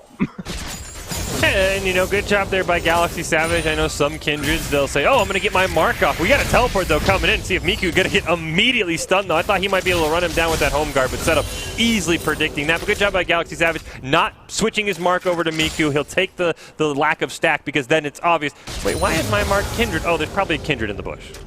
Oh man, and it might be rinse and repeat here in the mid lane. We'll see nice chunks of damage coming out on bottom side. And right now, Blade has an in. Passage is still up here, if I am not mistaken. As Liquid is going to do the greatest piece of that, pop him underneath the tower, sustain with the bloblets, and continue on. You can get really tricky, especially with that passive under the tower. But nothing going to be happening here as everyone's blowing all of their potions, and now Zach will be forced to rely on those blocks to sustain. Might have been engaged here over the Rift Scuttle, though. And it looks like instead a fight between the two junglers gonna go in favor of Drury, and it looks like the fight's going that way too, as Snake gonna pop that Kindred right in the mouth and equalize the kills one apiece. That's kind of interesting, because as the camera panned down to the bot lane, Boise State bot lane had push priority as a root lands onto Gimmick, though. Yeah, and a lot of CC exchange here. Looks like passive on top side might be going down. Gimmick and AD Carry going to feel okay with that exchange there. And meanwhile, they know the jungle was on the bottom side. Uh-oh, it's a great binding there. Gimmick trying to pump out damage, is not able to. Wasn't even really hit by the Ashe either, so a little bit of a wasted opportunity here by the Drury. Baymax taking your advice to heart there, landing looked like 2 straight bindings before finally missing one. But I was surprised that Boise State bot lane did not rotate over and attempt to save Galaxy Savage and then maybe turn on the Drury bot lane in what would have been a 2-on-3, especially with the heal available from Gimmick. So that kind of shocked me that they left the jungler out to dry, especially because he could have used that Hecarim stack. But maybe Boise State thinking, we might not be able to win that. We don't want to have Looker get too far ahead like last game. So I'll be curious to see if that hesitation pays off, but a gank coming in on the bot side. Ooh, speaking of not letting Looker get ahead, another gank here is going to be on the bottom side. Looker pumping out as much damage as possible. Stuns are coming in. Great moves there, but it is not enough for Galaxy Savage. We'll get the final one there. And binding is not going to land. So no second one for Boise State, but they will love that as well. Putting Drury down 1 kill here in 6 minutes and more damage, and the ultimate even coming out. This is going to be scary for Prominence Blade because that damage continues on. A flash out is going to be forced. Boise State finding an ocean and an exchange all across the board. Yeah, Liquid just kind of getting bullied all day in the top lane, but surviving, never losing that passive, and then hitting level 6 first, sort of enabling him to turn that fight around. Surprised Prominence Blade did not want to go back, buy some items, and Teleport must be waiting on something there. Going to be curious to see what item he is waiting on, but there's also a lot of CS pushing in. But he's got to be very careful because Liquid could go for a dive at any moment because that passive still online. And you really can, man. As far as Zach is concerned, you just make him kissed under the tower and launch yourself out if need be the case. You do have the kit. Did burn his ultimate, so maybe not as brave as he would want to be. Just going to go back home, and we'll take a look at what he decides to buy. Like I said, I anticipate, Bramble Vest there, not a terrible idea, especially his lane opponent gets the brown paper bags to follow suit as well. Yeah, going to try and shut down as much of that healing on Prominence Blade as you can. Of course, the Conquer as well. I'm assuming Prominence Blade would be waiting to back potentially for a Tiamat would be my guess because there's not really much more else. Maybe he's trying to rush Blade of the Rune King and go with the Bilgewater Cutlass, but I'm guessing a Tiamat just to sort of bully the wave clear. You see the CS Boise State slight advantages, at least on the top side and on the bot side in the jungle. They are on not Snake's side, but that is, of course, because Galaxy Savage a little bit more active in the ganking, at least so far for Boise State.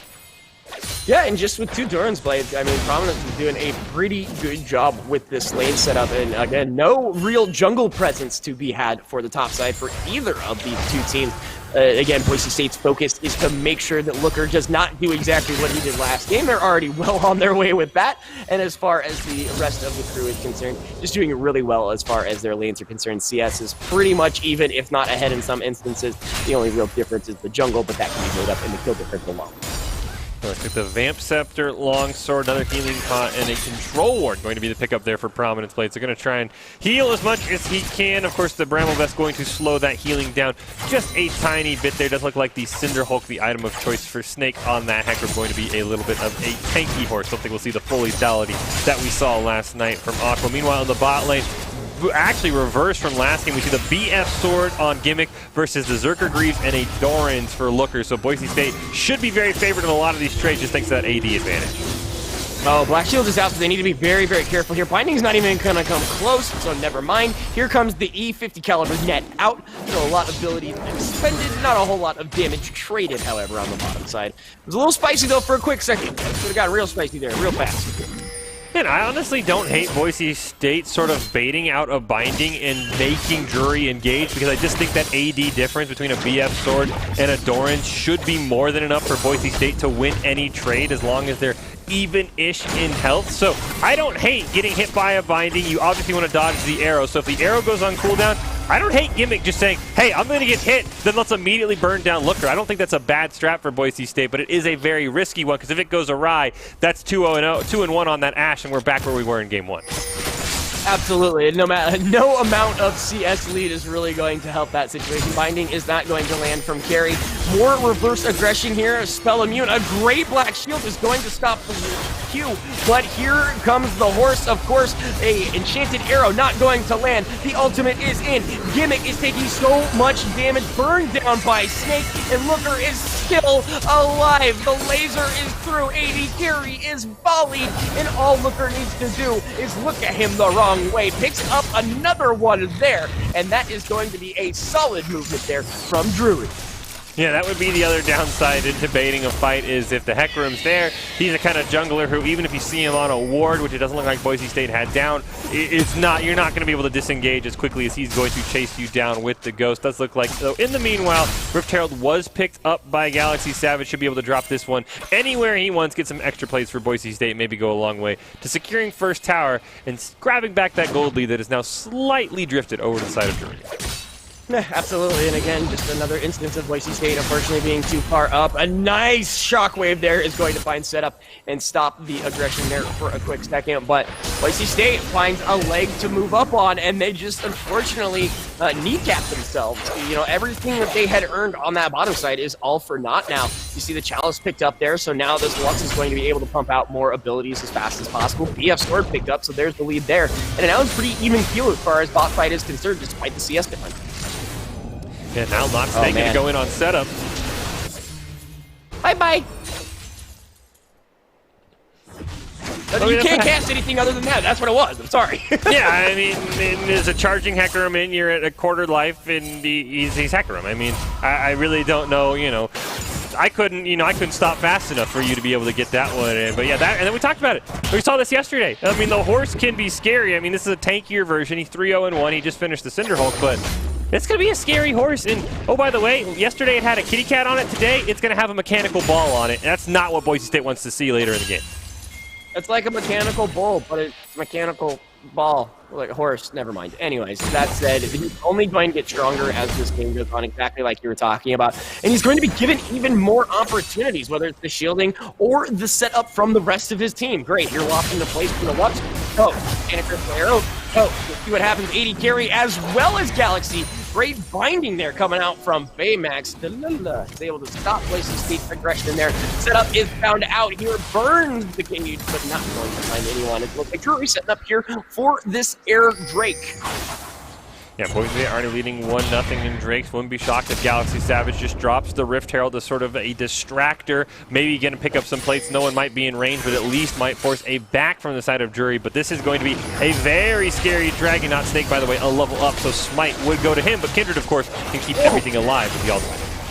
They're actually shredding this thing real quick. A four-pronged attack. It's going to be picked up by Kindred. The Drake going over to Boise State, but Miku finds one, and it looks like that is not going to be all of it. That's an enchanted crystal arrow finds its target. Teleport is coming in here from Prominent Plane, but Boise State loses Miku here. Teleport reciprocated from Liku. Gimmick is going to find Baymax, but a double kill comes through here. By the way, Looker is back and ready for more.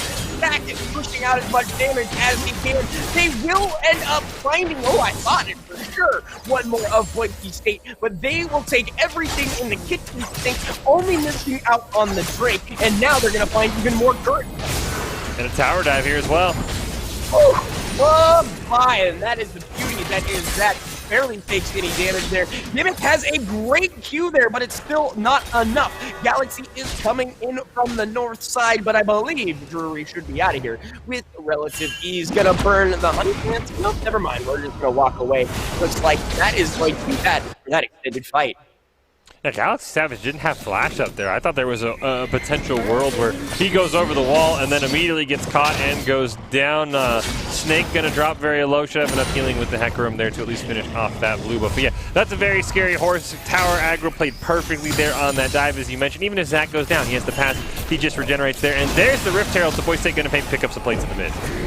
Yeah, absolutely seeing it there from I Am Athlete. That tower dive was sketchier than it should have been. Absolutely 1,000,000% agree, but they had it. And I do believe that caster was up from Zach. I might be wrong.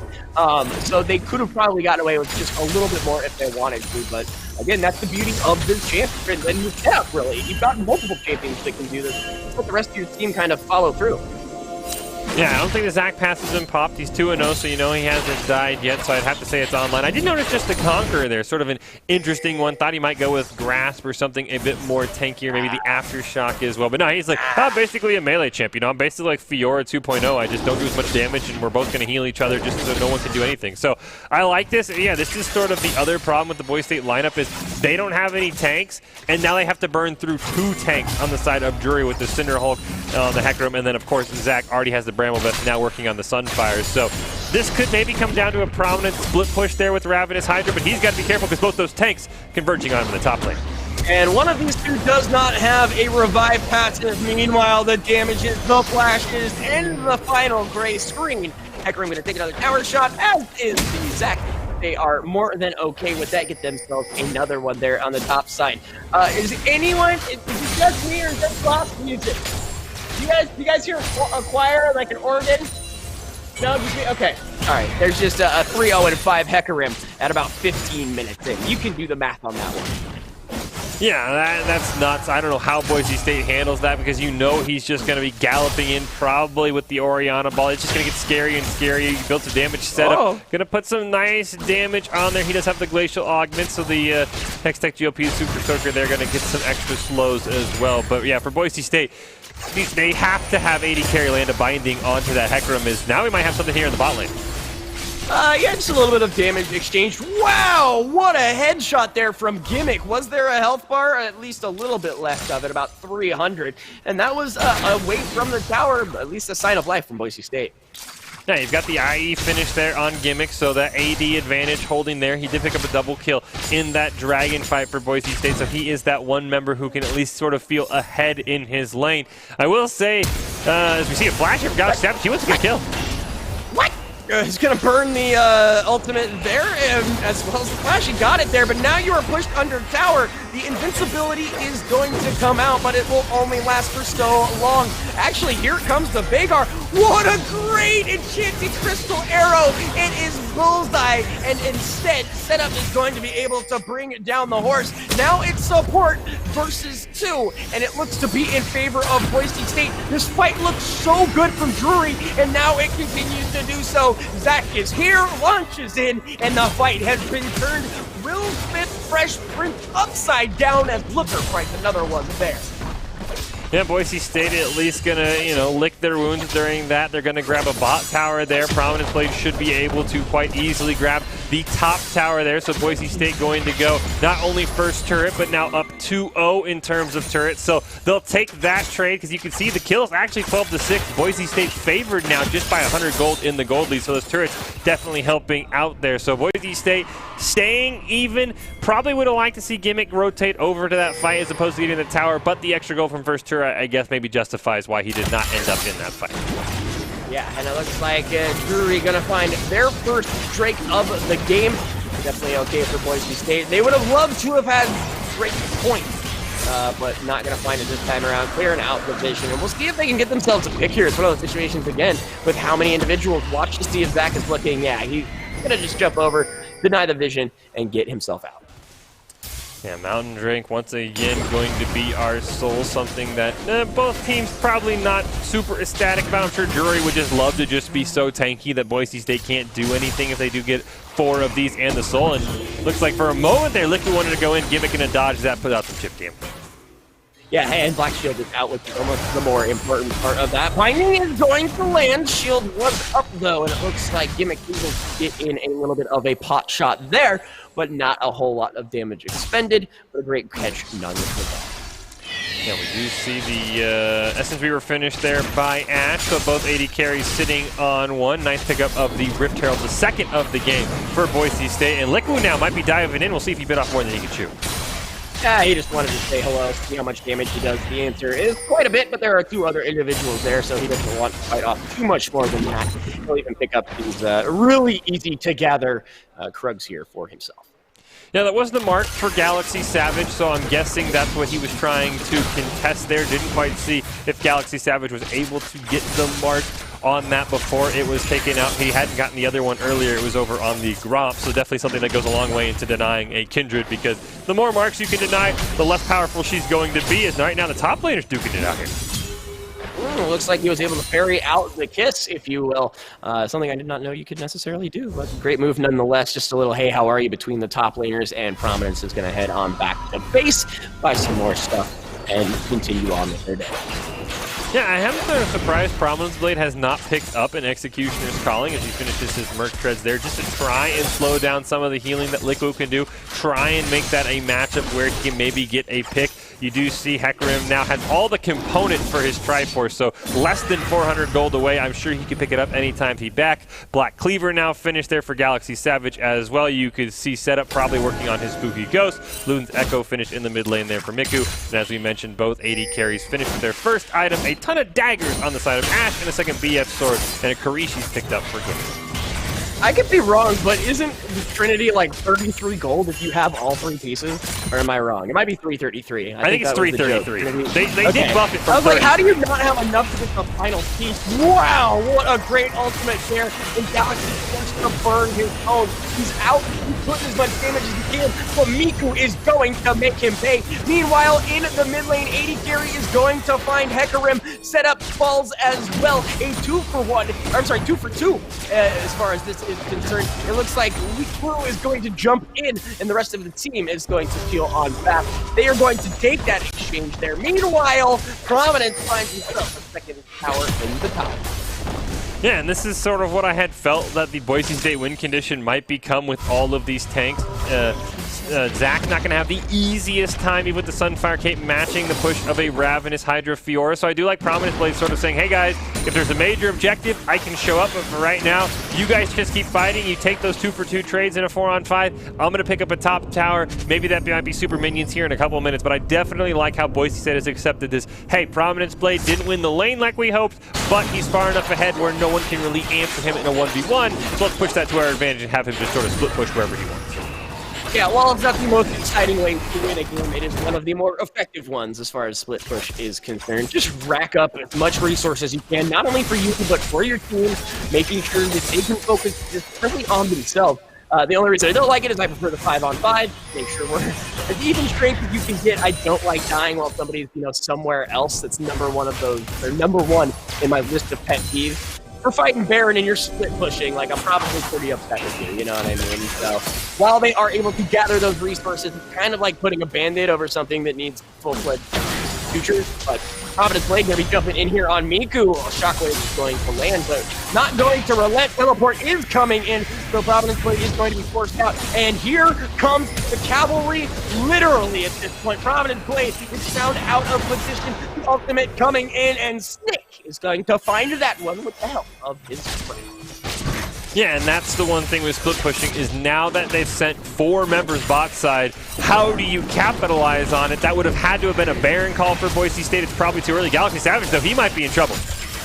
Yeah, Galaxy's in a lot of trouble in that situation. He's going to have to be forced out and actually is going to lose the Rifty as well if they do anything with it. Ultimate coming in from across the screen is going to push Setup and Friends back. As the next Drake has spawned, and as we take a look, Vagar's not doing a whole lot of damage. Very safe. Remember, that's going to be Drake number 2, more than likely over to Drury. Yeah, and that was actually huge, getting that attempted pick on a Galaxy Savage, because he loses the flash. He can't Q over the wall, ult the dragon, smite, and then flash back over. So not having that flash might have changed that dragon fight, but Boise State might have smelled blood here.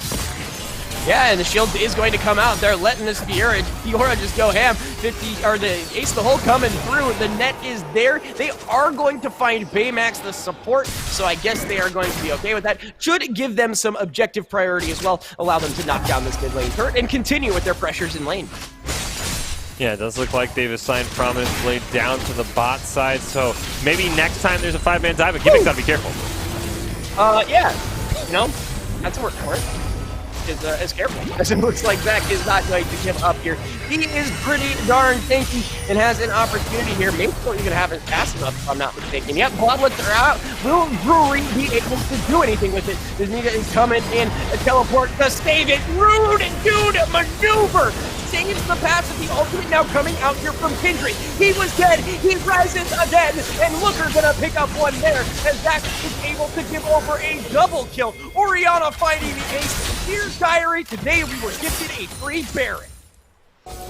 Yeah, I don't know how Boise State wasn't able to find that kill onto those Zach Globlets. Maybe Galaxy Savage had his smite down. You are able to smite those, which basically one-shots them. So that was incredible. The fact that Liquid stayed alive basically completely flipped that team fight, allowed the rest of his team to be able to get in there. And as you mentioned, yeah, Dear Diary, 3 Baron for Drury. So now Boise State's got to survive Baron. And last time this happened, things didn't go too well for the Broncos.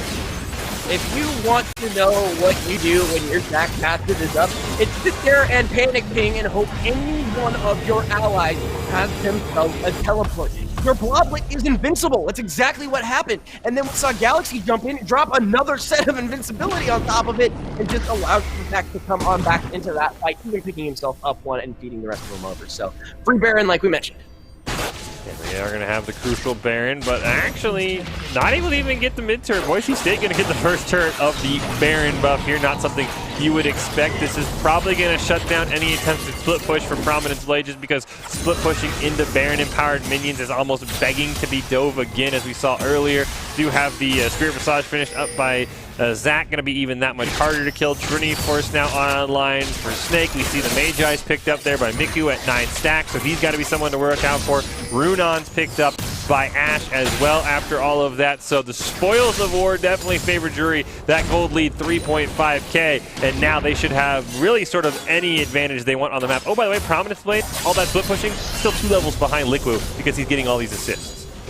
Well, not to mention he's 4-0-6, running yet another perfect game here, going to find a tower on this bottom side. And that's the beauty of the champ, man. You are nothing but a big old blob of goo, hate, and destruction. And you can really do anything anywhere once you get those 2 items. Then Sunfire Cape, Spirit Visage, and has another Bramble Vest on top of it. So his simple existence in a team fight pumps out damage.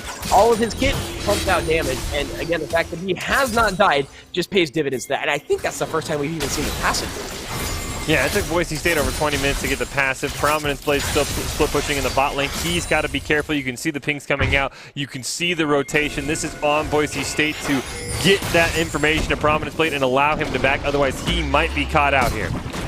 Oh no, from the shadows it looks like, yeah, Liku is going to find Prominence Blade here. Here comes Uncle Horsey, here comes all the damage. A great parry there is only going to prolong the inevitable, as you only have to hit W to do damage as that.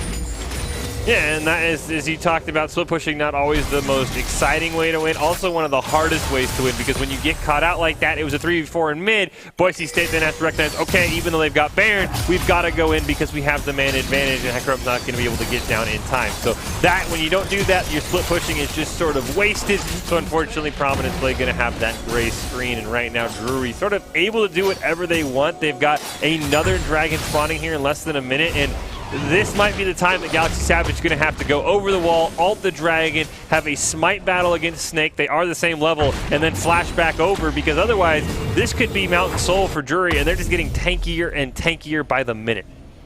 Yeah, absolutely. And Drury is looking like they're trying to just do everything they can to close this out as fast as possible. Again, gave over the first 2 Drakes in both of these series, and now they're able to continue on towards that 20-plus minute mark. We're saying 30 minutes here in the very near future. Boise State kind of grasping at straws. They need to find a way into these fights, and they need to do it effectively. They burned everything trying to just get down one individual. Good news is his passive is gone, I believe, right now. So that might help you out, but it's very little to help the whole situation. A binding is going to land at max range, and Gimmick is going to get locked down. Gargoyle's still playing on Snake, but here it goes. Boom, ball delivery system. That is a Toasty, Magoski, Morgana. Follow it up on Gimmick. That is the double for the Zach. Meanwhile, Prominence is going to find Baymax, but Galaxy 1v3 is not for this world, and Snake is going to gallop away from the danger. Another break over to Drury, unless something super cattywampus happens. Looks like Boise State has full disengage. Good job by Prominence Blade. and set up there to try and get a pick at least on the Baymac there. As support, every support main's like, okay, you know what? Take my life. That's 300 gold. The rest of my team gonna be nice and healthy. Gonna be able to pick up their third dragon, put themselves on soul point. But yeah, I mean, we talked about it. The ball delivery system. Who do you watch out for? Do you think it's on Hecarim? Do you think it's on Zach? How do you dodge it? It's so hard. And right now, Prominence Blade, he's got to be careful because the red pink's coming out. I mean, there's a lot of red members headed his way. Well, and that's even the more terrifying thing is you can throw the shield onto the Zach, let him do what he needs to. Wow, what a serious amount of damage. Jumping on in, spell immune. Shockwave is already back up. I feel like I'm having deja vu or a stroke. I'm not sure because that looks pretty familiar from what we just saw not too long ago. And it is slowly, not even slowly at this point, rapidly getting out of Boise State's hands. Yeah, you see the 21 stacks now on Miku there for the Magi's. He just accented that with a great little purple hat that's going to skyrocket his AP values. Good luck surviving these shockwaves should that come out another time around because he just got that much more powerful. As I was talking about before that team fight, the Gargoyle Stone Plate on Hecarim means that he is going to be a near impossible target to focus down. Leandry's going to be picked up there by Liquid just for a little bit of extra burn damage going on there. I know a very contested item on some top laners, but a nice accent item on Zach, and going to make him just that much harder to kill. Meanwhile, boys, you can just see Zach pacing the field, level 17, Orianna level 17 as well. No one for Boise State even to level 16 to get that third rank in the ultimate, so that is just how far behind Boise State is right now. Yeah, absolutely. And to be honest, all Drury needs to do is bust out their best circus assassination impression and go straight for the juggler, if you will. I don't know, juggler. Because they're able to do it. They have so many opportunities from the Hecarim to the Zac.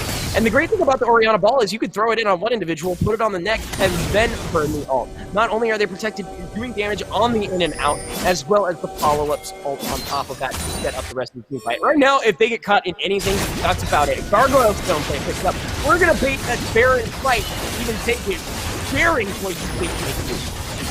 Yeah, Prominence Blade still in the top lane, has the teleport, but they might be at least trading a Baron. I'm not sure what Boise State could really do here, but attempt a smite steal. Doesn't look like the Broncos want any of that, so now as the backs come out, Prominence Blade, he's got the turret. How fast can he get away is the crucial Baron for a second time this game, going to the side of Drury University. And just Boise State, unfortunately, not able to pull the trigger on that situation. They had great scenes, man, right there, actually, if you were, to take a look where all those words are. They were able to watch it from that shadowy area. They had a nice little bush right there that they could stand in and just wave as Drury picked up that one. Again, the 4v5, you have the split push going. I don't think you're going to call that a fair trade by any means, especially if Blade gets popped here, and it looks like it could be the case as the rest of Drury is coming on down. That is one fast horse. The exhaust is damning here as it looks like Snake is going to wise up and is able to put Providence in a body bag, and now they should be able to collapse here on the bottom side with no issue.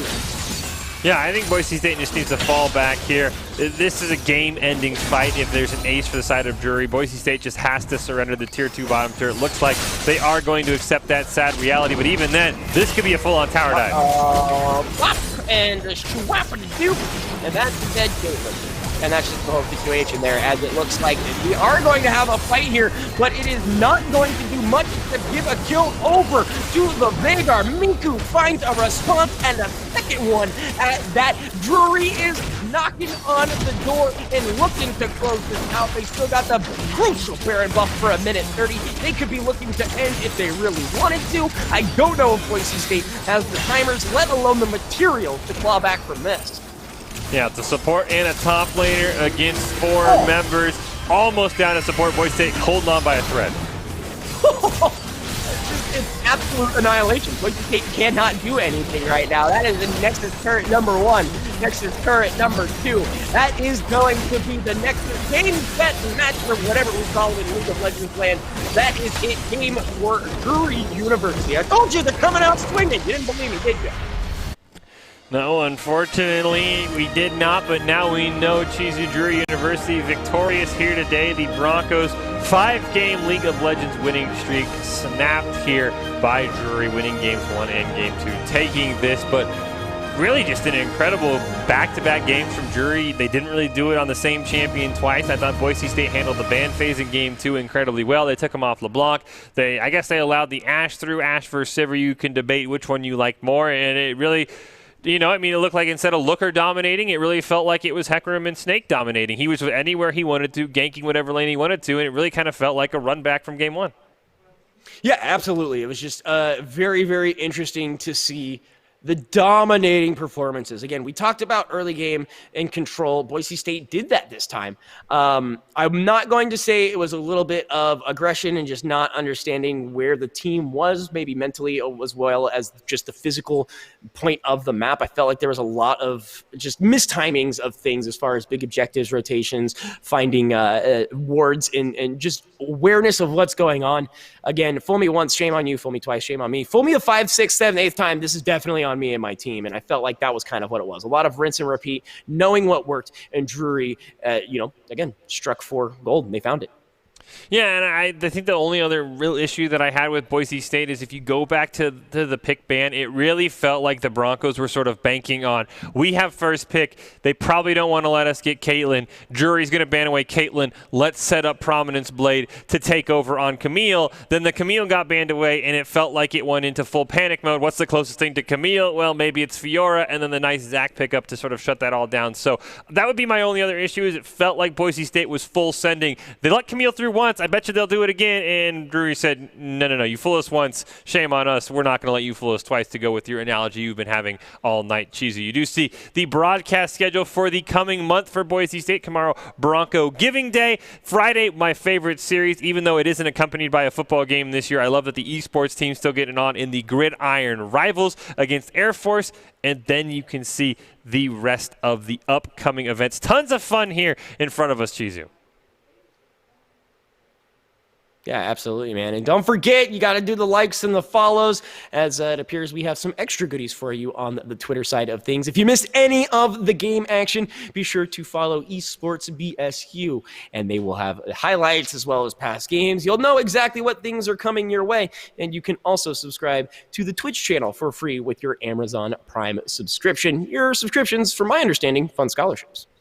Always a nice thing to do. And as you mentioned, watch some past broadcasts. Check out any of those 5 Boise State wins with the winning streak snap. Well, thank you so much for everyone joining us. I know it wasn't the result Boise State wanted, but you win some, you lose some. You can never win everything you play in League of Legends because at least Chizu and I know you rarely win anything you play. But once again, big shout out to everyone, production, chat, Chizu for joining alongside me. That's going to do it for us tonight. Drop a follow. Stay tuned as you saw the schedule. Tons of stuff coming up, but have a great night as we're done for this evening.